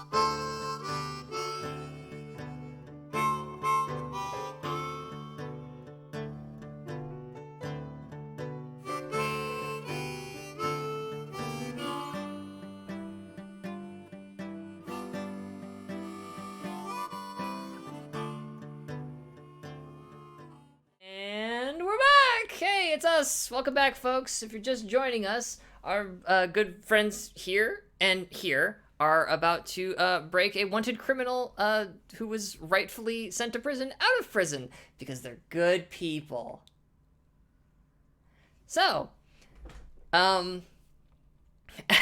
the basic beginnings of a riot stretch out before you, let's see. So we got a mechanic, a doctor, a guard, and a priest walk into a riot. Walk into a riot. And on the far end of this cell block, on the upper floor, is your ultimate quarry.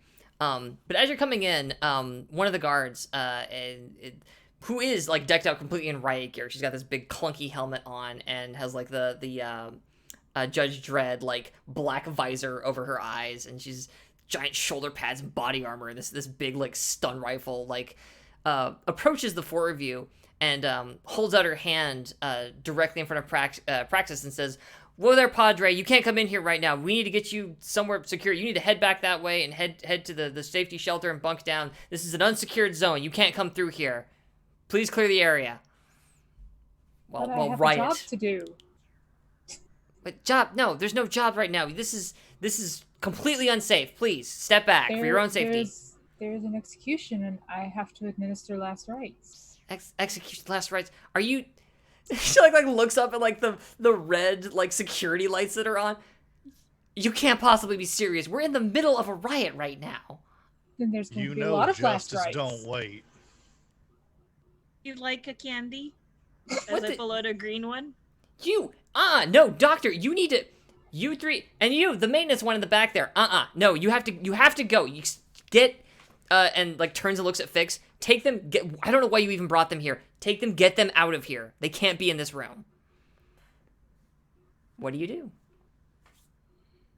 Look, I didn't want to be here either, but orders, and hold out the paperwork. The nice forged paperwork. Oh, okay. Oh, is that something from your, Forged documents. Forged documents. Interesting. Huh, okay. Or it can be like a warden imperative. It can be someone even higher on the ranks than the warden. It's like, this is above my pay grade. Yeah, that would be the business that owns this prison. Depressing. I need a fate die. I need to roll. Your crew quality is 0? Okay, let me think real quick about how many dice I need to roll here for this. Yeah, we have no quality whatsoever. How dare you? Boom. Wow. Okay, that's actually...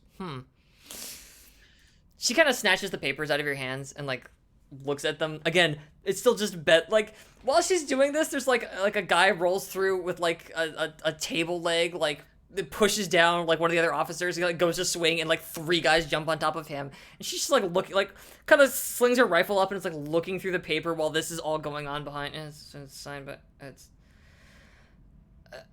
I mean, yeah, okay, this is completely absurd. I'm gonna have to come with you then. You can't move through here. Like, it is not safe on your own. Like, the rifle, like, has, like, a big drum that, like, spins up in the middle of it. Alright, motherfuckers, let's get through this! Lock and load! And turns around and begins to lead you through the awful crowd. As that begins to happen, though, people are throwing fists, people are firing guns off, and as you kind of hit, like, the middle of this area, the fight spills into your group, and several people in prison uniforms, one of them a wiry synthetic who's got like these, like, almost like skeletally bony arms and like these like massive clawed hands, is like fighting with like 2 other officers, and like they fall into 1, 2, 3, 4. I need a D4. 1, 2, 3, 4. Yeah, that's what we'll go with. Falls directly into Thorn. Thorn, you are like essentially like there is now a guard on top of you as this synthetic person is like going at them, and the guard's friend is trying to like using like a billy club essentially to try and pull this like robot off. It's not happening. Like this, nothing's going on there. But like, yeah, just absolutely collapses on top of you as your group tries to move through. What do you do? Shoot him. Use my special shiv. I was gonna say, Fix, you're just gonna like draw and shoot this guy? Or I guess you don't need to draw. You've got a friggin' guard rifle with you. Okay. Ain't the target. You know, there is enough going on around here. I will say I do want to roll for that. Because like I need to make sure that you actually hit who you're targeting at. This person's not paying attention to you, but it's such a raucous, poorly lit situation. And you've got one of those stupid fucking helmets on. You can't see a damn thing through that. So yeah. So what are you moving with? Scrap, right? Yeah, I would accept that as a scrap. I think for a scrap, this is just a risky standard. It's pretty straightforward shooting people. So, yeah. Can I help you, Somrus? Oh, I was gonna use my Take special a gambit, shiv. too. Oh, Jesus. Yeah, okay. So you guys, congratulations, you're back up to 3 gambits. It's too many gambits. That's just free dice, y'all. Because you gotta... Realist dice. And yeah, it's a 6. So you just do... So yeah, what's it look like as you... What do you... So, okay. These are stun rifles. They don't tend to try to murder people in this prison, but... What does this look like, Fix, as your friend gets tackled? What does that look like as you handily take care of this synthetic gentleman? I think it's just going to be a simple, here's the commotion, sees it, spins, draws, and just right to the side of the synth's head, and looks down at the 2 guards. On your feet! And helps up Thorn. And like, as you pull the trigger... It's almost more of like a shockwave blast than it is like a projectile. Like there's like a bass note that just kind of like knocks this guy's head. And like instead of regular eyes, he's got like these little 2 beady like LEDs almost that are like red, and they kind of like blink, blink, blink, and then turn blue, and he just like rolls over to the side. Blue screen. Just clunk, clunk, clunk. Yeah. As you pull Thorn back up to the ground, one of the other guards opens his mouth to start to thank you when somebody else decks him, and the melee just continues to move on past you. All right, when we roll a 6, do we mark experience? I forgot. No. Cool. I forgot how that worked. Yeah, if you roll let me try it again. If you roll from a desperate position ever, got it. Even if you blow the roll, you get the roll, doesn't matter. If you just roll from desperate, you mark XP in that attribute. That's how that works. Did I do that earlier? Well, I can take a look. Hey. That's the nice thing about this is, cause yeah, Thorn had a desperate roll. No. And Somrus had a desperate roll, but that was it. Cool. All right. Doop, doop, doop. Don't mind me, Chaz. Like, oh, I need to make my cursor not show up on that. Hello, I'm a little cursor. All right. So you make your way across the prison floor. You make your way to the stairwell. Your guard buddy up front, she's just like, as you're kind of moving around, but doesn't actually end up really firing on anybody. It takes you up, and so the cell doors here aren't like the barred doors of your minimum security area. They are more like massive airlocks, with like these tiny kind of porthole windows in them. In fact, like they're like the big, if you think like on DS9 how their airlocks were like those big vault wheels that they would kind of wheel in and out, like that's more what the cell doors look like up here. And as you move all the way down to like cell 217 or whatever the hell it is, on the other side of this massive red round door, sitting in her cell, arms folded and scowling at the far end of it, sits Rhombix Zero. And your little guard buddy is up there and is like watching you and like watching the area. And it's like, securing the perimeter! Just hold out a hand for the papers. Oh, did those get handed back? Yeah, those already got kind of Okay, shoved back. Like, she went through them. They seemed good enough for her, but yeah, she's your little friend buddy now, next to the door, waiting for you to do whatever you're gonna do next. You're now here at the locked door. What do you do? I guess walk up to the locked door. Prisoner Rhombix Zero, you have been sentenced to execution by lethal injection. And I pull out a little injection. According to these, or for your crimes listed henceforth, and start reading them off. In the middle, just kind of pause and look up. You think after you did this, that might have been a signal that you should have stopped. And then keep reading. The Rhombix, like as you're reading, Rhombix like slowly stands up, and I imagine like the intercom system here is like a big, like chunky. It's got a big button you have to press in, kind of thing. And she walks over to and kind of like clunks against the glass of the thing and just sort of leans in real close, and her voice comes over the speaker and says, "You want to kill me? You come in here and try." No reaction to the signal thing? No, and it just kind of like folds her arms and like stands back from the door. No, she does no reaction whatsoever to that word. Remember, Signal did give you this job on behalf of another client. Fair. Yeah. What do you do? Or, because this is Scum and Villainy, what have you done? But yeah. Yes. Guard. I have a name. Open the cell. Well, It's Shelly. You didn't ask. All right, good for Say. you, Shelly. Open the damn door. And just gesture at Somrus when Shelly's back's turned. Like, Once the door's open, that shiv goes in somewhere non-lethally. Okay. non-lethally, you said.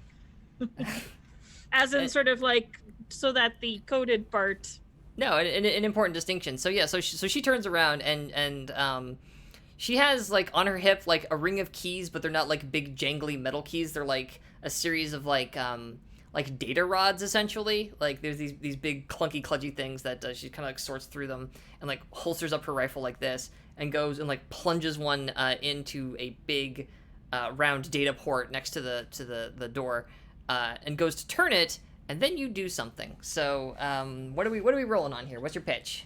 Because you gotta tell me what action you're doing. I would like to make use of I'm a doctor, not a, and I would like to basically remember from the few hours in the prison. I may have even seen someone shiv another person. And remembered how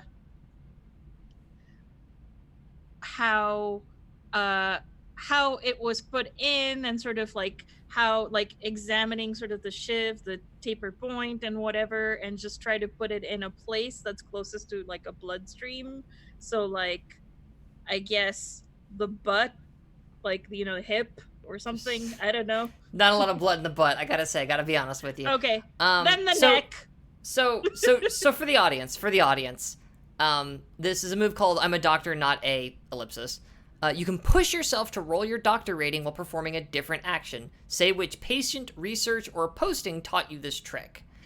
While I was posted here in the prison.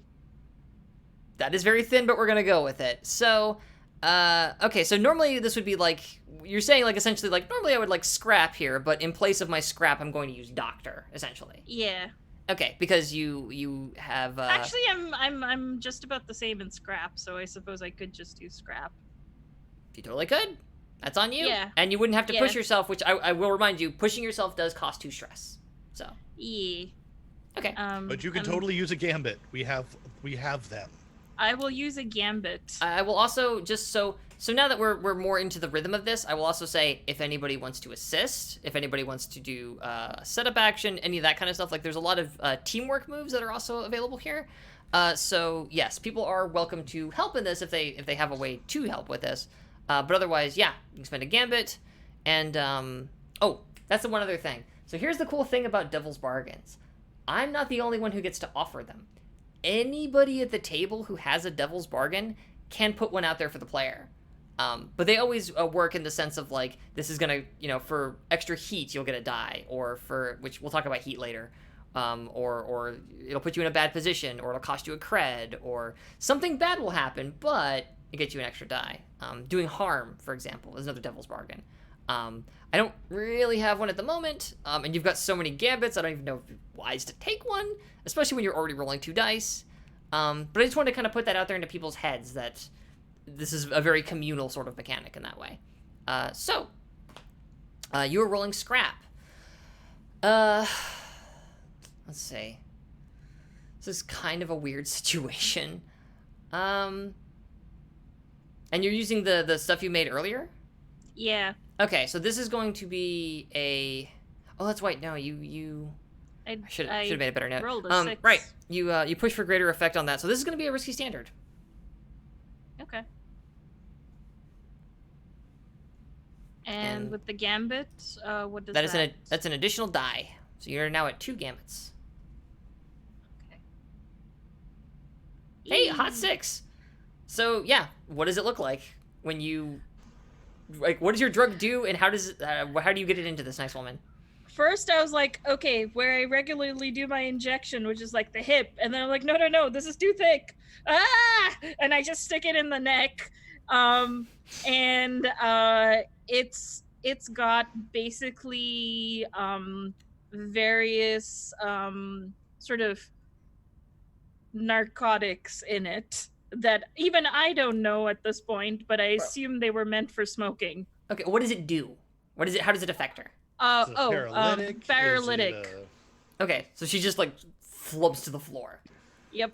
Fantastic. Yeah, she looks a bit distressed very briefly as she kind of turns on her heel and then just keeps turning and just collapses into a puddle essentially of a human.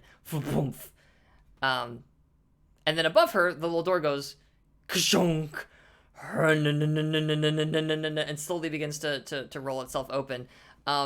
Meanwhile, Rhombix has like backed up and put her dukes up and is just waiting for that door to come open. What do you do? It's opening. I'd say as it's opening, just say, "Hey there, beautiful. We're right out of here." What the hell's that supposed to mean? Jailbreak. Oh. All of this Why did you thanks idiots to us. Why did she like drops her guard and like starts to push past you? Why did you idiots say so? There was a guard, and point to the puddle on the floor. Which What? she like kind of kicks with her shoe a little bit. Why didn't you just kill her? Jeez, you guys are cowards. All right, let's get the hell out of here. I think he should change first, and I point to the puddle. Oh, that ain't gonna fit. The puddle is like, no, not even anywhere near. Like the puddle is like half of Rhombix's size. I will remind folks that Rhombix is 6'2" and roughly 260 pounds of muscle. She is a mountain of a woman. So I would. The security guard is doughy, let us say.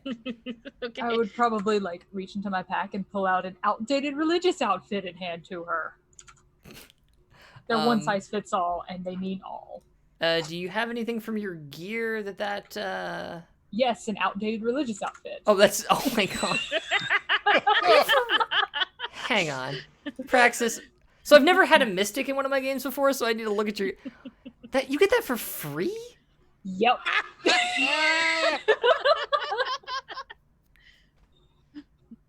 I'm so mad at this game right now. Okay. What outdated religious outfit do you hand to an extremely angry convict? So it's similar to the one that I'm wearing as the chaplain. Mm-hmm. It's just like last year's model. And she's just like, put this on. If anybody asks, you're my apprentice. It's not ideal, but it'll get you out of here. She like looks at it, looks at the four of you. This is a fucking stupid plan, and starts putting it on. While that's happening, Fix is going to pick up that other rifle and toss it to Praxis. Hey, preacher, praise the Lord and pass the ammunition. Praise your ammunition. Yeah, I heard that before. And yellow Yeah. candy to the prisoner. The hell am I supposed to do with this? Eat it. Why? It's drugs or something. I don't know what it does. It's like general vitamins, okay? She like sniffs it, and then just like holds it up so you can see and drops it to the floor. Are we leaving or what? Are there Your way? loss. So Thorn would know the fastest way to get out. Potentially, especially if you've got like a map of this place, and Yes. you were very possibly the person who parked the ship. Which Yes. I will say, with a map of this place, you know that. So yes, you're in the tippy top of that excuse me, of that triangle. Off to the side out here, there's also a not like a separate building as such, but there's kind of like an annex of a source that functions as the administrative area of the place. That's where you find things like, oh yes, Fix. We're on the second floor, right? Of this cell block, yes. Are there windows on the outside? Or to the outside? So in my head, I had imagined that it was lined on both sides. Because this is max security, we'll say that there's like a skylight essentially with like bars and crap across it. Up. But not out. No, not out. Yeah, there's not like the cells here. Do the cells here have windows? A moment, I need a fate die. Boop. No, there are no windows in these cells. Excellent. Okay. Are there guards on the roof? No, I'll give you that one. There's no guards on the roof. Awesome! Then I think we parked our ship right outside that damn cell. And we're gonna blow the wall. Oh, I do have a detonator. Okay. So I don't hate this. I will call for a flashback on this. Holy crap, is that... You're landing on top of the prison. That is so wild. That is... I need a 2-stress flashback from somebody, and a damn good reason why you're able to hide the ship on top of the prison. I'll allow it, but I need to be pitched on this. I don't think it, because I think the ship's too big for that. Not necessarily. Not on top of the prison. No. Right out back of it. Because nobody's looking out there, apparently. Oh. Like outside the prison, not on top of the prison. Okay, it's still the same thing applies, but yeah, Oh, yeah. I would, yeah. And you could definitely land the ship out behind this place, like in terms of size. Like this thing can land on, the Cryptofake can land on planets no problem. It's like Millennium Falcon size, to give you an idea. It's like, roughly Serenity-ish. But yeah, how did you surreptitiously land your ship that close to the prison facility? Well, we have a cloaking device and a jump drive and a fake transponder and a You good pilot. You do. All true things. I will say your cloaking device, though, just a point of order, the Mark 1 eyeball can still see right through it. Yeah, but, hey, if anybody's got any ideas there. Because, like... Pilot? I mean, I got an idea, but I would love to hear the pilot on this. Definitely, yeah, like... Because, I mean, again, this is a big craggy planet. It's kind of a big dust ball. You know from just general information that there's a like a permanent research base on like another part of this planet. They're nowhere near each other. This and the prison. The prison's kind of out here. It's like the prison and its ancillary facilities here. There's not really a wall outside the prison because there's no need for one. Where the fuck are you gonna go? It's not hospitable outside without at least some kind of nominal protective gear. Like, you don't need like a big spacesuit to be out there, but you would need like a coat and like a mask and some source of either a rebreather or some source of oxygen, because the atmosphere out there is like, I don't know, it's probably mostly sulfur. Like, don't breathe that shit. It's bad for you. It gets way too fucking hot during the day. and fairly cold at night, but during the day, like you'll die of exposure out there within hours. It gets so goddamn hot. That's what those yellow candies are for.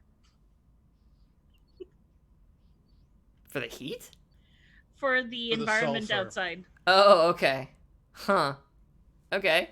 Okay. I'm gonna mark a clock. Don't mind that. Space breathing candy, Jesus. But yeah, there would be, like space radar essentially to detect people on approach. Obviously there would be like people going like, "Hey, you're in our airspace. What the hell are you doing up there?" And some amount of like exterior patrols just to make sure that like nobody's trying to do anything to the prison. But most of their security is focused inward, not outward. So yeah. How did you get the ship out there? Ace pilot. We have aimed for the research facility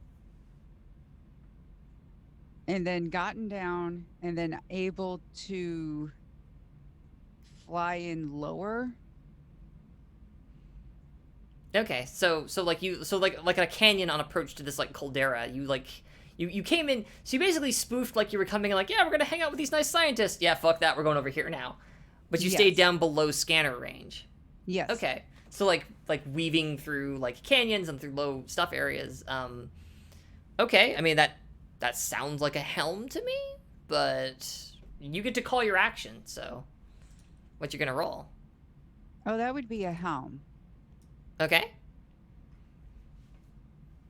And yeah, do you want to?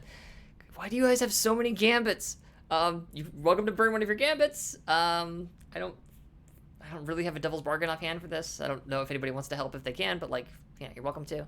If you can pitch me on it. But yeah, otherwise that's going to be, I'm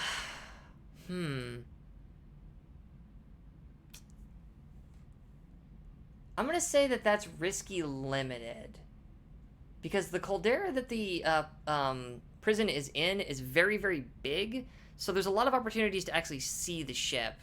You could get through and get underneath their electronic surveillance relatively easily, but you still need to make sure people don't see the ship.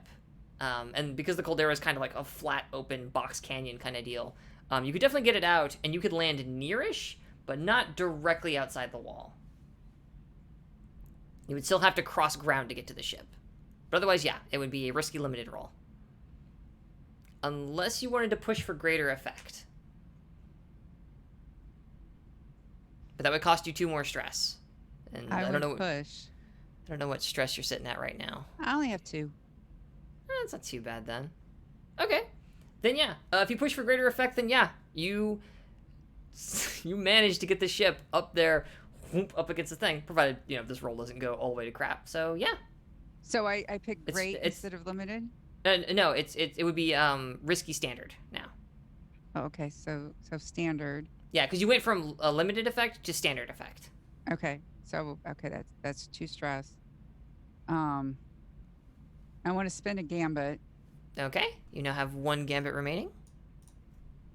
Can I do anything else? I mean, not really. You've spent a gambit. You've already pushed. Unless somebody else has a way they can help you. So I'm getting 1 extra die or 2 extra die? 1 from your gambit. Okay. Anybody got a way to assist on it? Praxis, brain powers. I don't think my brain powers would work on that many people. I could do. I'm not a doctor, but I feel like unless I've spent time. Well, it's also Ooh, for a different actually- sort of thing, because like, Yeah. if you were doing a setup action for this, then sure. Yeah. But if you're just assisting, then that's just, you just need a narrative reason for how you okay. helped. Ooh. Like if it was something like, wonder, remember the time when we had to get out of Dodge, you know? Remember the first time, the time we met? Yes. I do remember the time we met. Yeah, and then Do. we needed to do that maneuver, like Yeah, none. See, a lot of you thought, who is this woman? She says she's going to help. And then she says she can get in between and able to land on rough. And I'm like going, I can do this. I can do this. And I did it. And I was able to time it. Like sometimes you just got to know how to hide. It's fine.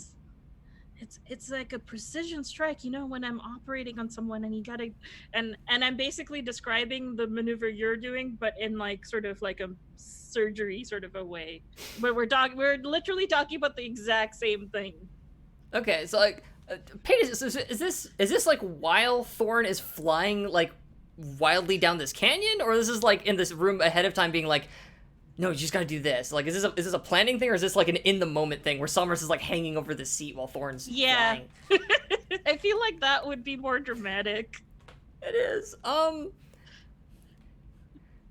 makes no sense, but I'm gonna say sure. You can spend the stress to get the bonus on that, because that makes no goddamn sense. But okay. We have a pass, so that gives me another dice. Yes? Yeah. So, hey, thank you to the Lady Ari for rating us with 5 friendos. Thank you for coming in. If you're just joining us, people are trying to rook the GM and get extra dice out of her that they can't do. No, nice try though. No. Aren't you already sitting at like 4 at that point? Because you spent a gambit and you're getting assisted. That's 2 dice right there. There's no way your helm is less than 2. That's why I was asking if that means I get 2 dice. Oh, yes. I get another dice. Okay. Yes. That's what I'm asking. Yes. Somers pay the stress for the assist, and then you get an extra die. Okay. 5, a 6, a 3, and a 2. All right, so Nice. So yeah, you're kind of like coming in on an approach, and it's just like, yes, good to see you. Oh man, I forgot to get like a list of something I meant to do for my prep was get a list of crappy names for the crypto fade. So we're just gonna say that your call's like, yes, thank you for coming in. The Rook.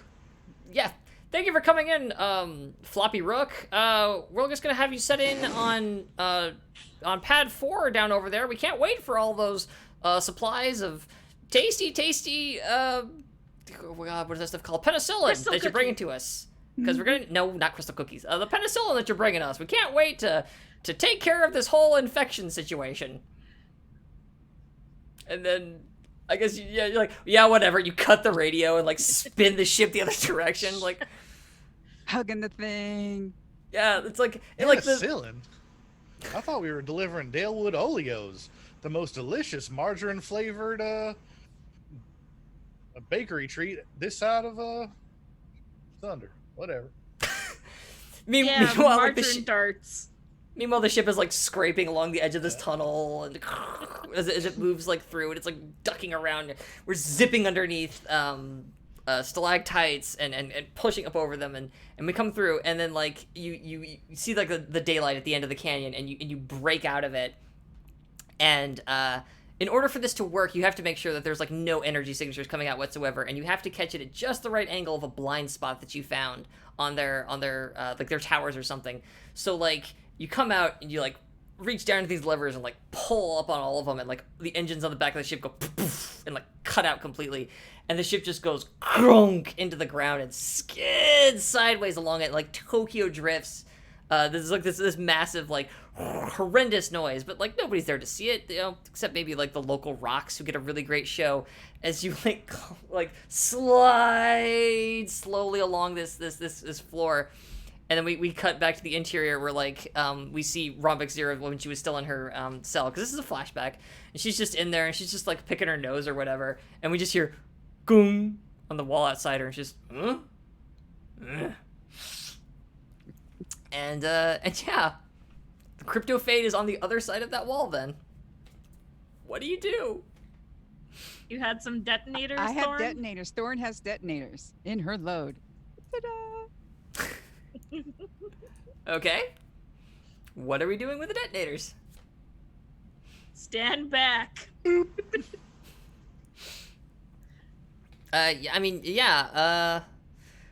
It's a wall. I'm not really gonna make you roll for that. I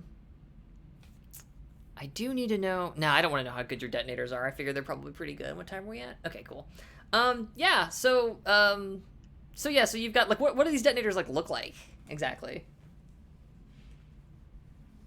Oh, probably like these square things where you just like pop it on and you switch a thing and you pop it on and you switch a thing and it all interconnects and then it's like stand back. Yeah. It's like you're like running these like little tiny wires between these like little like boxes with like little like spinny like little. I imagine it like an egg timer dial. It's just like you just turn it, it's like tick tick tick tick tick tick tick. Like as you're putting this stuff on there, Rombix just kind of like looks over at the wall, immediately recognizes what's going down, and goes, "Wait!" and turns to Praxis. "So why'd I have to put on this?" Boosh! And the wall blows out into the awful barren landscape. There is a pressure differential between out there and in here, so like there's like a gust of wind as things blow out into that area along with it. Ears pop. It's very unpleasant. It's about that time that you start seeing the actual lights of this place like choom choom choom start coming back on and replacing the emergency lights that are going down. And you start hearing the distant sound of alarms that are starting to activate, getting closer and closer and closer. But just outside the door is the waiting cargo drop of the crypto fade. Time to go. It is profoundly unpleasant outside. It's dark, which is good. And I want to, like, when we go through, I want to close her cell door. Oh, okay. I want to drag Shelly inside and then Okay. close it. Okay. Gonna leave her exposed to the elements? She's not gonna be able to breathe in there, but you're welcome to do this. No, okay. Just leave her outside. And but close the door. I want to Okay. close the door. I mean, if you want to kill this woman, hey, you're welcome No, to. I don't want to kill her. Leave her in the hallway. I forgot. But close it. Okay. So you like reach around, like yank the little key thing out, and then just like shove the door, and it kind of rolls back into place. And yeah, like as so how do you get into the crypto fade? Does it have like a big like gangplank thing like you see like on the Millennium Falcon? Is it just like a big doorway that's like sitting flat on the ground, or? I would think it would have you have like the cargo bay, the cargo door you can go up in, but on the top you would also have like think a submarine hatch. Oh, okay, interesting. Is it a concealed one? And That we only know? And because it's up on the and because it's up on the second, you're up on the second story. So yeah. Yeah, I have a grappling hook. I know. And We're right up against it. We just walk over. Yeah, honestly, you could just hop down. Like it is trivial for you to just like hop down into that area. Then yeah, like you just neat as you please. Like Robert just kind of like looks at the ship, shrugs, and like takes a deep breath before she like hops out like over to the ship and boom lands with this massive clang against the hull. There's nothing really stopping you from climbing inside the crypto fade. So yeah, is it like you said it's like a submarine. Does it have like a big spinny handle on it, or Well, do you have like a concealed hatch. Or not. It could totally not be. I kind of like a concealed hatch. That's kind of fun. Yeah. So there's probably a button to press to have it go. Okay, so yeah, there's like you like brush something aside from like the dust that's gathered up on this thing over the handful of days. Like this ship has not weathered well out in this place, but and like rip open a little panel and like punch a little button in there, and like it's a recessed bit of the ship's hull just goes whoosh, and more air like blows up out of the ship. You hear the distressed call of someone inside the ship just going like, "Hey, just shut the damn door! What are you doing?" I guess we're back. I guess that's his voice. Oh well, that's a decision I made. And yeah, you climb inside. You're inside the crypto fade, but you are not off of this planet in the slightest. Buckle up. As you descend, I assume this is like down like a ladder, like not like a staircase or something. Okay, so yeah, you climb down the ladder. Rombix just drops down, just boom to the base of it. Actually no, before she does, like who goes in first? Actually, I need to know which one of you goes down the ladder first. I would, so I can get the engines going and get everything. Thorn. The moment, like, actually, not even the moment you get to the bottom. Like, as you're starting to go down, a small, light green humanoid, with shaggy blue hair, about a foot and change tall, and think like, what if fairy wings were made out of, like, technology, kind of like fluttering behind it, zooms up next to Thorn and just says, Jesus, you guys were in there, like, basically forever. I was thinking you were starting to never come out. You know there's not much to eat inside this stupid ship, just, like, following you as you go down the ladder. What took so long? Well, we had to, and we had to verify where the target was, and and we had to take care of a couple of other things, and and here we are. Well, you certainly took long enough. Where the hell is everybody anyway? Boom, Rhombix comes down. And I see you brought a friend. Yes. Ooh, and you know what? I don't want to know who you are. I don't need to know who you are. I wasn't even here. And you're... Zip or Zap? Zip. It's Zip. Zip. For the audience at home, yes, this is Zip, and he lives on the ship. Zip's, like, unless anybody stops him or has anything to say to Zip, he's going to just scutter off into some corner of the ship, angrily. You know, shouting, you're welcome to help, Zip. Do you want to, oh, no. Yeah, you're always welcome to pay me. We do pay you, but never mind. And he vanishes as your little hatch goes shwunk up there. And yeah, Rhombix just kind of, like, looks at you as if to say, like, okay, now what? The whole base is on... Have a seat. Like, up in the cockpit, or? No, just... The galley. Okay. Yeah, Thorn's just gone. Thorn's not there. She's... Pilot stuff. Pilot stuff. So Thorn has vanished and turns towards Praxis and goes, okay, Padre, now what? I mean, you can take off the robe. Rip, drop. That's my good one. Oh well. Oh. This way, and just go straight to the galley. You could also go have a sauna if you want. Not yet. Let's not wait yet, until we hit not yet, space. Not yet. That's true. Probably We have to need do it that right now. That is one of the rules. No sauna time when we're trying to escape. It's a good rule. That's true. I mean, we can't really regulate the temperature. It'll go too cold or too hot, and sometimes you might just get incinerated. That's what happened when I left a batch of cookies in there one time while we were trying to run away. This is the most fucked up prison break I've ever been a part of. And, like... we're just getting started. Drugs? What's your poison? Alcohol? I don't know any of you, and I fully expect each of you to try to stab me in the neck at least 3 times before we get where we're going.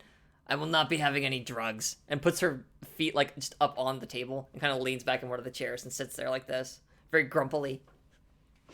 Praxis sits on the table next to her feet and just, like, pulls out a little electronic thing and starts smoking something. Fix is gonna head up to the cockpit then. Wait. And I'm gonna stay in the galley. Wait a minute, what do you got there, though? What's that? Just a little hash, it's fine. Well, you didn't want any drugs, so we're just gonna have some. You can watch us. And I accompany Praxis doing the exact same thing. And Robix just kind of, like, shifts in her chair uncomfortably a little bit, just kind of, like, just eyes you, Praxis, then eyes the drugs, then eyes over at Sombras, then eyes the drugs you're smoking again, Praxis, and just kind of...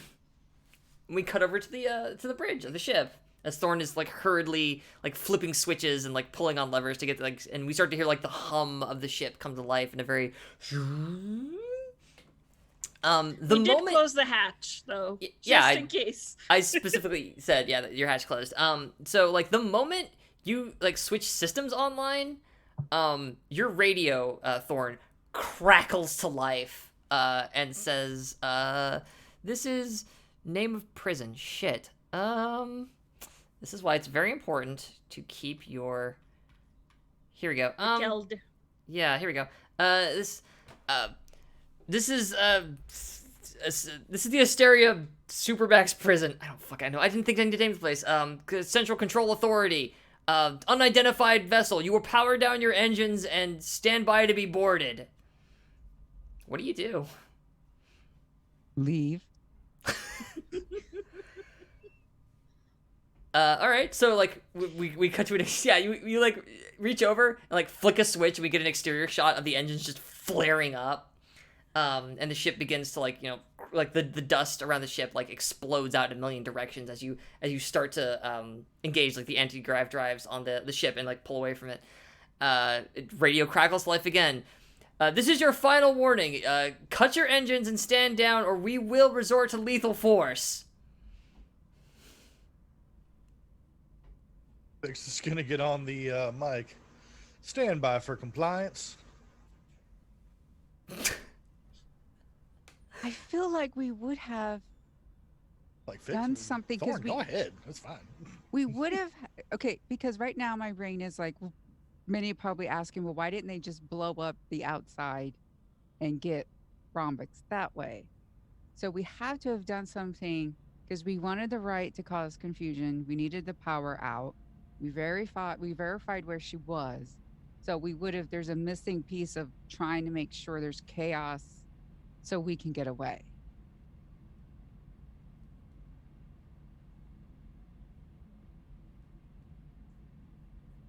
Where the So remember that critical success we had way back in the time?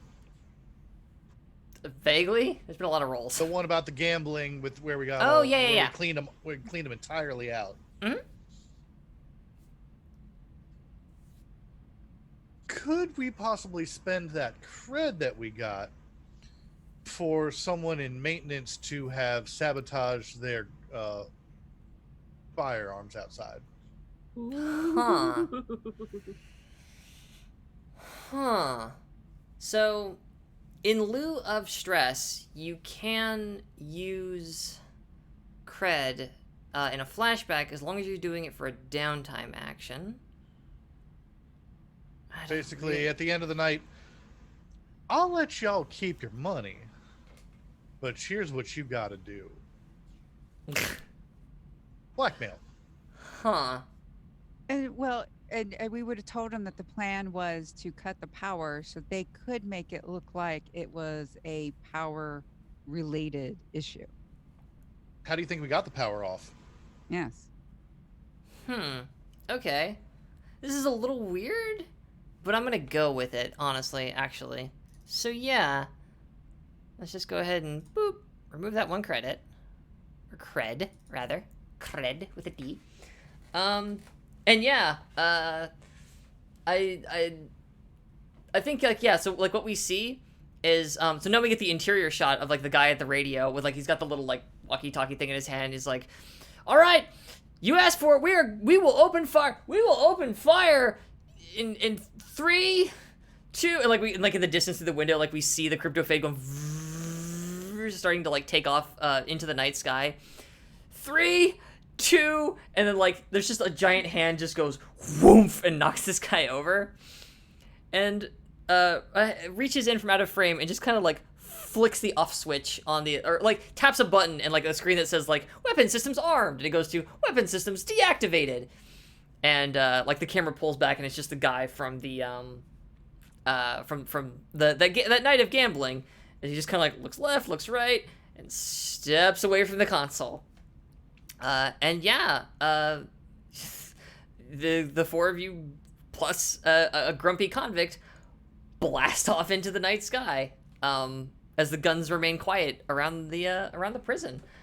Wow, you actually got out of there pretty cleanly, honestly. Way more so than I was anticipating. I'm gonna say, so let's see here. I need a quick look at my system map. So here's the thing, is you did need to get her to Sunder. And Sunder is in the Orochi sector, or Orochi system rather. Sorry, Taro sector, the Orochi system. You're currently in the Kushinada system, but like, I don't really see any interest in trying to get you guys through those 2 jump gates. Honestly, I think you probably get through them relatively easily. So in that sense, we're going to say, like, there's no obstacle between here and where your payoff is going to be. So, for the most part, it's just several days aboard the Crypto Fade with your fun new friend. Who is a bit resistant at first, but, you know, in time could certainly be wooed into enjoying herself. But yeah. Congratulations on completing your first job. Now we mechanically move into payout, I believe it is called. Yeah, here we go. Payoff and upkeep. So, first order of business. Here we go.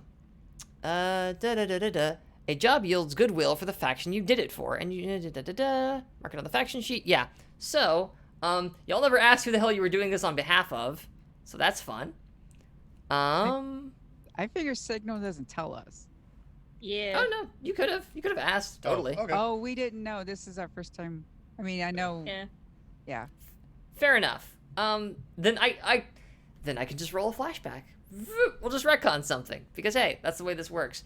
Then yes, for those curious, she would have said that you are doing this on behalf of, excuse me, get my notes here. The I wrote down the abbreviated version instead of their full name. Apologies, a moment, please, while I get my faction list up. Here we go. You're doing this on behalf of the Consortium Security Concern. The consortium in this case being the Stellar Consortium, which is the large, god-awful conglomeration of corporations that form a pseudo-government for a large chunk of known space. The Consortium, the CSC, is something of a private security firm that is the largest supplier of like guards and like law enforcement, essentially, for corporate holdings, and they have some influence across the Taro sector. Basically, anywhere that you find corporations, you tend to find the CSC guards rather than local law enforcement.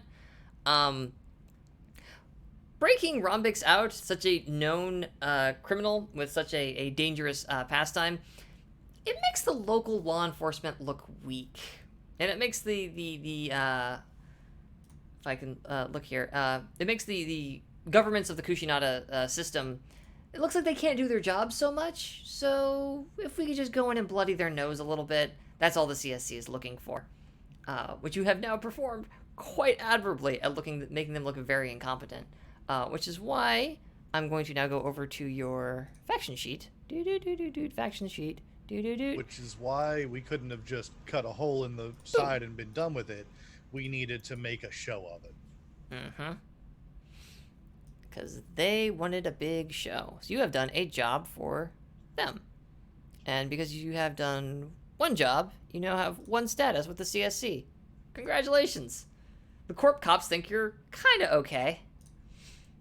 I'll take it.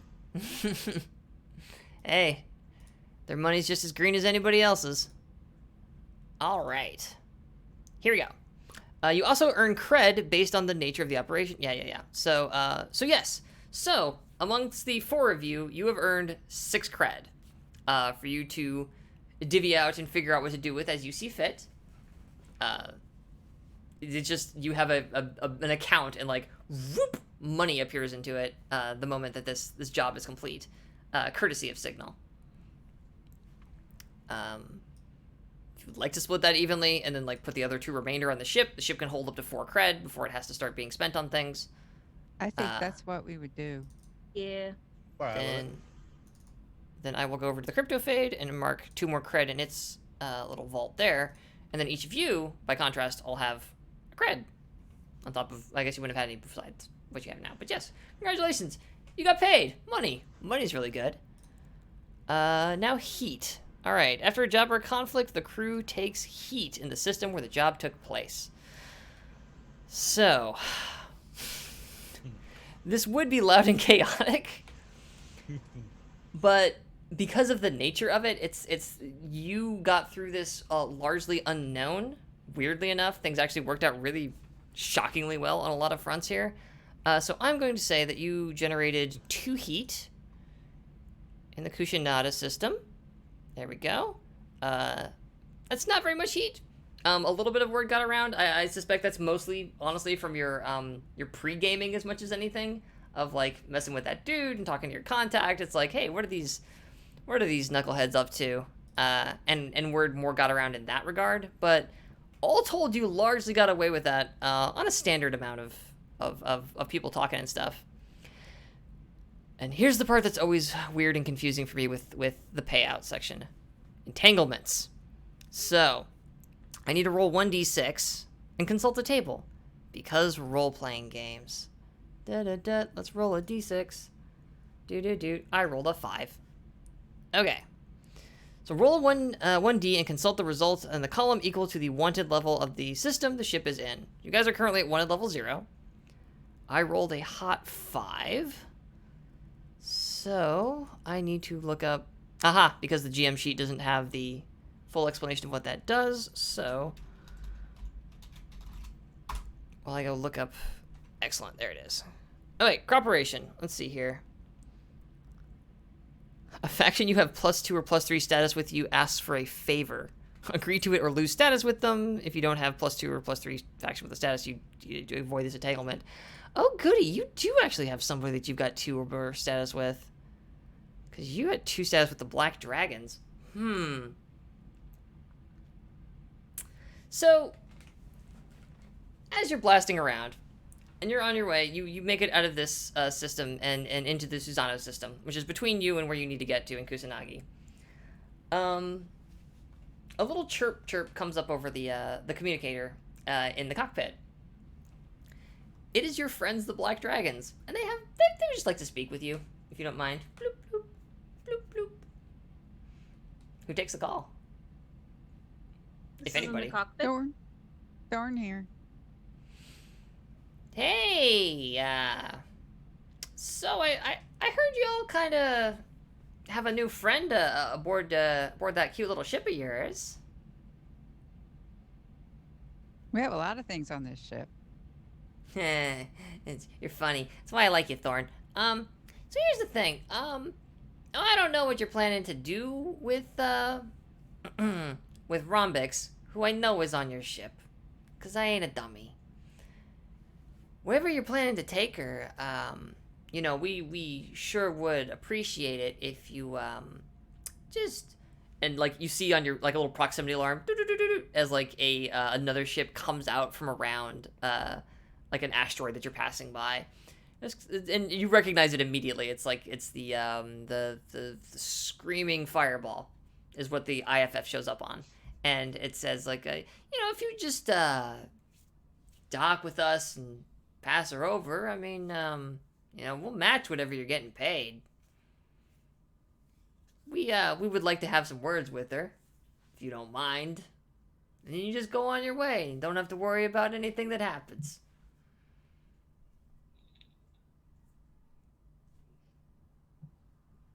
What do you do?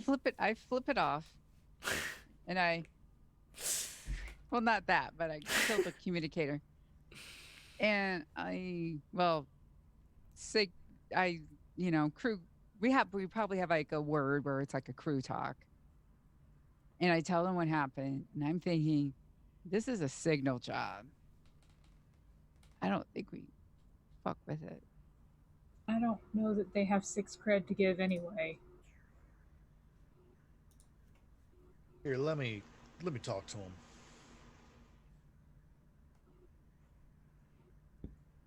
He's like, deep. Hey, Fireball, long time. How y'all doing? Fix, holy shit, that's a voice I have not heard in too long. I know, it's good to hear from y'all. I assume Thorn passed along our little proposition, like we're patient, but we only get so patient out here. It's kind of a one-time deal, I'm just saying, like, and I don't want you to think that we're not above board here. I'm not gonna say like, hey, we're gonna blow your brains out if you don't do it. You know that, hey, like, we don't want to start no shit with you. I'm just offering you a little opportunity here. Well, here's where I'm coming from, Fireball. I mean, we go back a ways, and we've done good by each other. Yeah, and one of the things that I know y'all appreciate about us, especially, is we always get a job done no matter what once we take it. And so, I got no problem letting you know where we're going. Mm-hmm. And once, we do our part of the deal, all yours. That being said, I know how much you'd appreciate it down the line if someone else, say, as I pull up the factions, if let's say Sunrise came sniffing around offering us the same deal on a job of yours, you'd want us to tell them the exact same kind of thing, and that's we don't double deal on jobs. Bad for business. No, well, I would say I understand, but I also really don't give a shit, Fix. You know me. All right, you send us the coordinates of your drop points, and we call this even. Fair enough. Heading over to you now. Awesome. Thank you. So I make a very quick note here. That's gonna get interesting. Okay. Yeah. So you punch some buttons on the console. It signal transmitted, and it sends over the information so that yes, your landing site on Sunder is now public knowledge among the Black Dragons, and what they plan to do with that, well, that's something for another day. Okay, so that was our complication. Neat. Y'all think that was fair, right? Yeah, I mean, our job was to deliver. Now, similar to if someone else were to pick up the parcel after we've delivered it, it's not our problem. Exactly. A voice up from the corner of the room goes, "You guys are gonna be in so much fucking trouble." It's Fix. He's just chilling up on a little conduit up there. How did I do that? You mean Zip? Or Zip, sorry. I was looking at Fix at the time, my apologies. Zip is sitting up on the... Zip, you should understand by now, the only thing that works is if you operate by a good code. If you operate by a good code, people understand eventually. I'm a synth. And if they try and break that code, you break them. I'm a synth. I run on plenty of good code. You guys are idiots for pissing off somebody that strong, but hey, you do you. Are you gonna snitch, Zip? I have no idea what's going on this ship. I don't know anybody who is on this ship. I don't know nothing about nobody. And this time I very quietly look at Fix and it's like, why is Zip on this ship again? That's Signal's problem. All right, so let's see. It's about 8:47. So now we get into the final part of the payoff section of this, essentially, which is downtime. So between jobs, you may pursue 2 downtime activities: attending to personal needs and side projects. You may take additional actions by spending 1 cred to get an additional action. You also recover any armor that you had. If y'all happen to have the references up for this game, which I probably should have made clear that we were going to need those. I'm sorry, I did not think about that. But the player sheet has a quick short version of downtime, and then the rule book has downtime on page. Wait for her to find it. 184. And there are a number of different things you can do during downtime. The very short, quick rundown of those is you can acquire an asset, which is get a temporary use of a cool thing; craft, which is make a thing; indulge in your vice, which is how you get rid of stress, which is huge; lay low, which is how you reduce heat in a system; start or work on a long-term project, which is how you do all kinds of stuff; recover from harm, nobody's really harmed; and repair to fix the ship; and train to get XP. So, Does anybody have any idea what they might like to do for downtime? Or should I save this for next time when everybody knows that it's coming and knows what the fuck they want to do? Because I totally realized I probably should have had a little more lead in for that. And we are running short on time. I definitely want to indulge in some Vice, but we don't have to solve that right now. Yeah. In fact, shit, we've only got about 10 minutes 10 before we hit 9 minutes. o'clock. So, what we're going to do is we're going to hold on to downtime for the moment, and instead do end of session stuff, which I also have to look up real quick. Because we should get some XP passed out to y'all, and then we should probably bounce to get out of the way of Agni, which is coming up in a little over half an hour. So, apologies a moment while I... Haha, yes. Oh my gosh. Okay. Oh, that's right, it's on all the character sheets. That was the cool thing about this game. So, the way this works is that on your character sheets, way down at the bottom, left side, there's a little section that says Mark XP. Right up at the top, it says the whole desperate action thing, which is super handy. But beneath that is going to be a series of prompts, essentially. So what we're going to do is we're going to go around real quick. We're going to start... I'm just going to keep doing the clockwise thing. So we're going to start with Praxis. Yes. So Praxis. So, at the end of each session, for each item below, mark 1 XP... either this is the important part, actually, I should say. The XP you get for this can either go to your playbook advancement track that's there, right above the Mark XP thing, or it can go to any of your attributes. Because your attributes level up independently of your playbook. Playbook level ups give you cool new special abilities. Attributes let you get more actions, essentially. They let you level up your actions. So, for each item below, mark 1 XP or 2 XP if that item occurred multiple times. So, Praxis, did you address a tough challenge with wisdom, or, well, they say the way, in this case, the flux? I mean... You definitely, like, Jedi mind tricked a guy right up there at the front of it. Yeah. So you definitely did it at least once. Yeah, I think once. If there's any other... I'm trying to think if there's any other time where either wisdom or your force powers came into play. She Not helped much. Thorn. I did help Thorn Which bit? when we were rigging the thing to open the secured door. With the robot. Right, and we specifically said that, yeah, it was almost like you were reading her mind, so... Okay, yeah. You're getting 2 for that. Did you express your beliefs, heritage, or background? You had the goofy clothes, but, like, I don't know if that's... Because your background is more cultish than religious-ish? Mm-hmm. I take that as, did we really learn anything about Praxis? Like, you know what I mean? I kind of follow what you're saying there. Yeah. But... Yeah. She likes drugs. That's what we learned. Is that That's a belief true. or heritage? Or drive? I mean, she does believe that the drugs help her attune to the flux. Okay. It's an early session. Things were kind of weird. We're still shaking a lot of stuff out. I would say go ahead and take 1 for that. All right. For sure.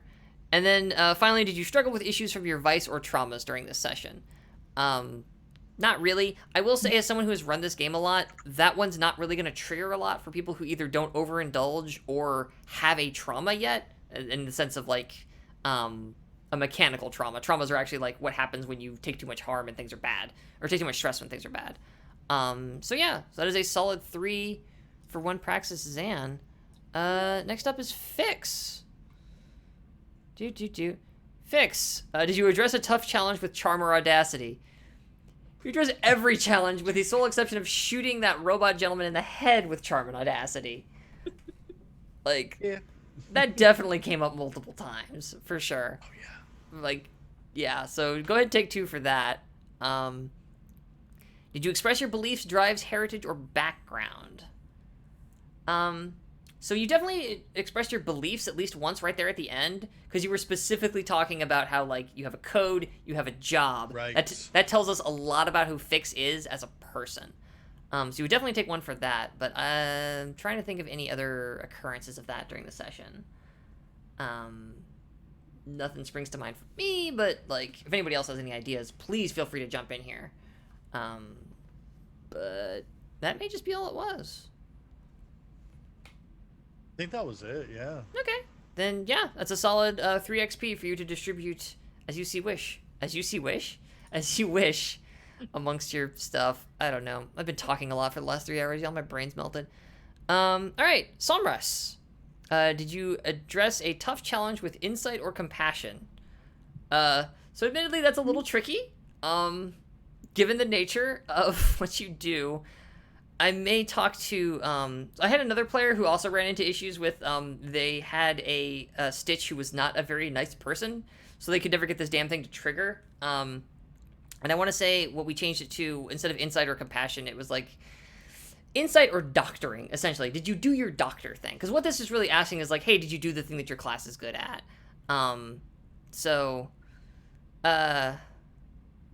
She knew where to stick the shiv. It's true. That is true. And you did manage to get that thing kind of put together. Oh, you can edit the text on those now. Oh, Yeah, neat. if you double click on it or Yeah. click on it, it just That did not- changes. That did not used to be the case on these sheets. They are updated. Thanks, Roll20, an excellent resource for playing role-playing games online. I'm glad they updated these. These are really good. So I think definitely knowing how to collapse that poor woman into a pile of a woman. That's kind of like compassion. You didn't kill her. So I And take what one for about that. those yellow candies? She did share. Yeah. And also, here's I- the thing: through Somras, we learn more about Praxis because now. Yeah, I know. I would almost say Yeah. that like your drug situation was almost like an expression of your beliefs, drives, or heritage, or background. That feels more like that to me, Yeah. honestly. Like I feel like Yeah. that's the one that you hit more than once. So Oh yeah. so yeah, I would take 1 for that first one and 2 for the second, and then again, yeah. I don't know that you really struggled with your vice or traumas. It didn't really super come up in this one. It was kind of a straightforward prison breaky thing. So this is a common number. Have 3 experience points to divvy up as you see fit. And then finally, Thorn, whose sheet I don't have open. What the heck? Come back here. There you are. There we go. All right. Did you address a tough challenge with speed or flair? Well, you definitely fucking hauled ass down that canyon, which was pretty friggin' rad. The moment with the robot rigging Oh, the thing. that's flair. Yes, like the like I'm gonna like micro EMP this poor robot. That is definitely flair. Like that was Sappy radical. coconuts. Yes, zappy coconutted. You zappy coconutted. Nice drone. Yeah. God damn it! I wish I could give you a gambit for that, but the job's over. That was so good.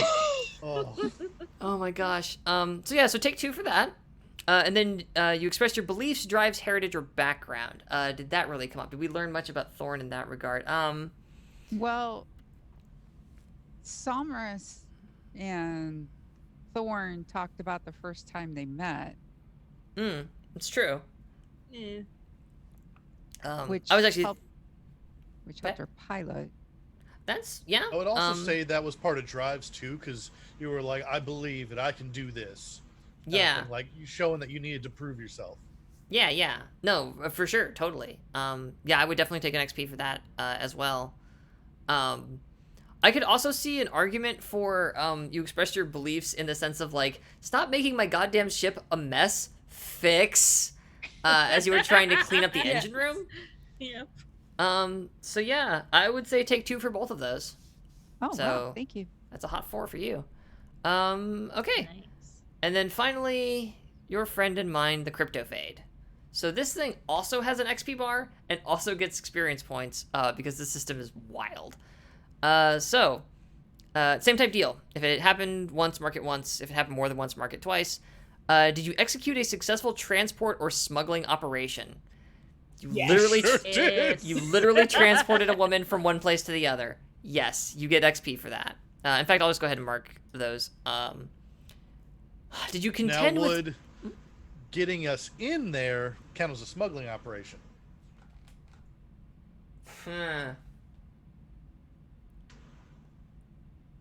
That's so fucking clever. I'm gonna give it to you because I hadn't considered that. But yeah, so it's weird, right? Because we didn't really cover that as such. It was kind of covered, like off screen a little bit, but at the same time, well, I guess not entirely, no, because you did the whole thing with like Crazy maneuver. You gambled your way into it. So yeah, screw it. I'm gonna say that happened multiple times. Why not? Did you contend with challenges above your current station? So that's kind of weird. This is like a really high security prison, but you didn't really. And parked right next to it. Yeah, that's the thing though, which is kind of amazing. I think in the sense that like yeah, like I think just dealing with the prison as a whole, it is above your just general crew level. So while you handled yourselves beautifully, that is technically something above and beyond the call for this crew. So I will give you 1 XP for that as well. Did you bolster your crew's reputation or develop a new one? So your current reputation is resourceful. I don't feel like you really developed a new one, unless anybody's got a pitch on that. I think we What are the proved that. options again? I think we showed that we're resourceful. Oh yeah. You know? Gosh.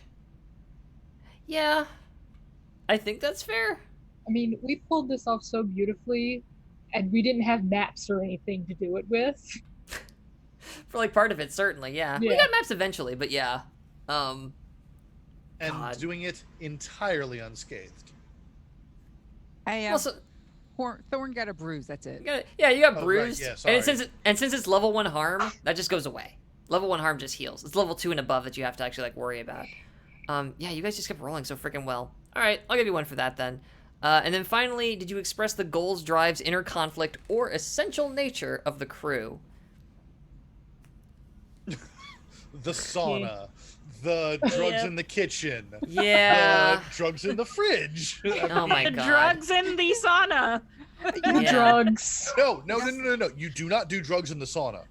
No. It's not smart. No. Sorry, what I meant is that the experiment of figuring out the incinerated cookies. No, actually, they weren't drugs. They were actual cookies that got incinerated in the sauna during takeoff. God. All right. Then yes, I will definitely hit y'all for that. Holy shit. All right. Nice. So that puts us only a minute over time. Good deal. I will work on that in the future, y'all. All right. So we're gonna take it around the horn. Like I said, we'll save downtime for next time. We'll go over how all that works then. Thank y'all so much for this. We are going to spin it around one more time. Tell everybody who the heck you are, where they can find you, and if you got anything you want to plug the shit out of it. So starting with Praxis. Hello, I am Michi. You can find me on Twitter at MichiSars. Oh, hiccup. I am here. I just saw Tetra on Jack's camera. Sorry. Kitties are very distracting. Do we need to come back to you? You can take a minute? No, it's fine. I am here Saturday nights playing this. Sunday afternoons in our Legend of the Five Rings campaign, Steel Blossom Moon. And Monday I will be running for side quests a game of Paranoia. Oh yeah. And then shit. I'm yeah. Forgot. Sorry. I'm very excited about it, but I totally forgot I was. Yeah. Sorry. And then Thursday I'm here playing Millennium Knights, which is a masked pack that is legally distinct from the Power Rangers. I also make and sell cold processed handmade soap. You can find me on Etsy at Monsters and Mayhem Soaps, or the link is in the chat. Fix. Hey everybody, I am Capjack, or at Captain J Cross on the Twitters, and you can find me here a couple nights here on Welcome to the Party. Namely, starting this coming Friday night, the Dungeon Dark Days crew is back with our new pirate-themed game of Blood and Shackles. It's going to be amazing. It's 5th edition D&D mixed with 7th Sea, and in this weird amalgamation of swashbucklery and piracy. It'll be great! I'm super excited for it. And we premiere this coming Friday. And of course, you can find me here on Saturday nights here on our amazing Scum and Villainy game. So yeah, that's where you find me. Sumrus. Hi everybody, I'm Miriam, and you can find me on Twitter at media_junkie, everywhere else as DRNSAIN. Uh, and I am here for Scum and Villainy, and in about half an hour, hopefully, Adventures in Agni, where I play a wizard. And tomorrow night, which is technically Monday morning, because weird timings, Emissaries of Avithna, where I play Bubber Share along with Fox as another player. We are playing in Dungeon World. And I will also be in the Paranoia game on Monday. And Tuesday afternoon at 4 p.m. Eastern Time, we will have the finale of the short shot, Politics and Plagues, with where Fox is also a player in that game. And in addition, I am also the GM and creator of the Musafirs, which will be taking a bit of a month break very soon. The details will be up soon once I get the time to write that down. But we're taking a short break, just so that just schedules. Yeah, so that's me. And Thorn. I am Michelle Ely. You can find me, of course, here Saturdays and Tuesdays at 8 p.m. Eastern. I am in our Rifts game, which is it's sci-fi, it's steampunk, it's fantasy, it's just crazy nonsense. We have vampires and demons, and Fox is guest starred a couple of times. Twice now. As a cowgirl, yeehaw. Mm-hmm. So yeah, that's where you can find me. And of course, I remain Fox Barrett at Fox_Barrett on Twitter, where I have mostly been trying to crack wise because I'm trying to have a good social media presence or whatever you're supposed to do these days. I don't know. Quick rundown of the crap I'm doing. Stars Asunder, you already know what it is. Saturday nights. Sunday nights, at 8 Eastern, I'm over on twitch.tv/DevilsLuckGaming, where I am part of their Shadowrun game. It is fucking amazing, if I might say so myself. You should come check it out. Immediately following that, on Sunday nights at midnight EST, as you already heard, I'm on Emissaries of Avithna, which is awesome. Monday nights at 9:30 Eastern Time, I produce our side quests, or rather, I produce our one-shot series, Side Quests, where every week we are running a different game with a different group and a different GM. It's fantastic. Last week, I'm blanking on what the heck they did. Was that for the Queen? For the Queen. That was for the Prom Queen. That was an amazing episode of For the Queen, or as they did it, For the Prom Queen, run by this wonderful person right here.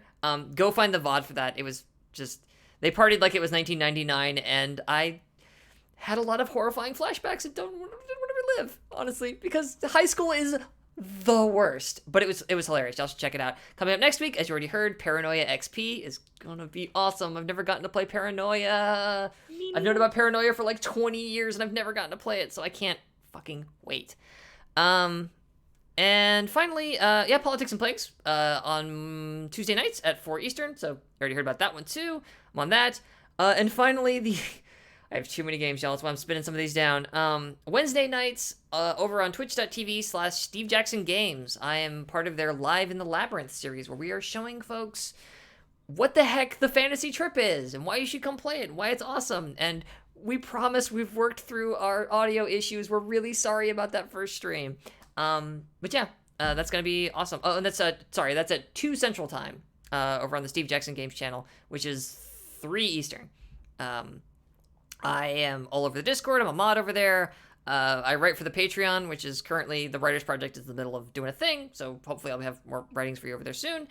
And that is it. That was the abbreviated version, and I still talk to damn much. Folks, it was super exciting. Thank you so much for coming out, and and watching us play Scum and Villainy. I need a nap and a cookie. I definitely will be eating dinner before the stream next time, not like I have now. Quick shout out again to our sponsors. Thank you so much to Tabletop Loot, to So Nerdwear, it's what the nerds wear, to Devin Rue, the mistress of maps, and of course to Roll20, our big, wonderful sponsor who made, like, look at this, folks, look at how friggin' cool this is. It says Helm, and there's a sun behind it. We love it. Check them out. And so we got a stream coming up right after this. I believe Agni follows us, Adventures in Agni. So, yes. stick around for that. It's gonna be like up in 20 minutes, I think. So we might be delayed because there's been some issues with players, but Okay. we will So- know pretty soon if we're having a game or not. So yeah, okay, well, so that should be coming up soon. So don't touch that dial. We're gonna be right back with a whole bunch of really awesome Dungeons and Dragons awesome times. So see you later, folks. Bye.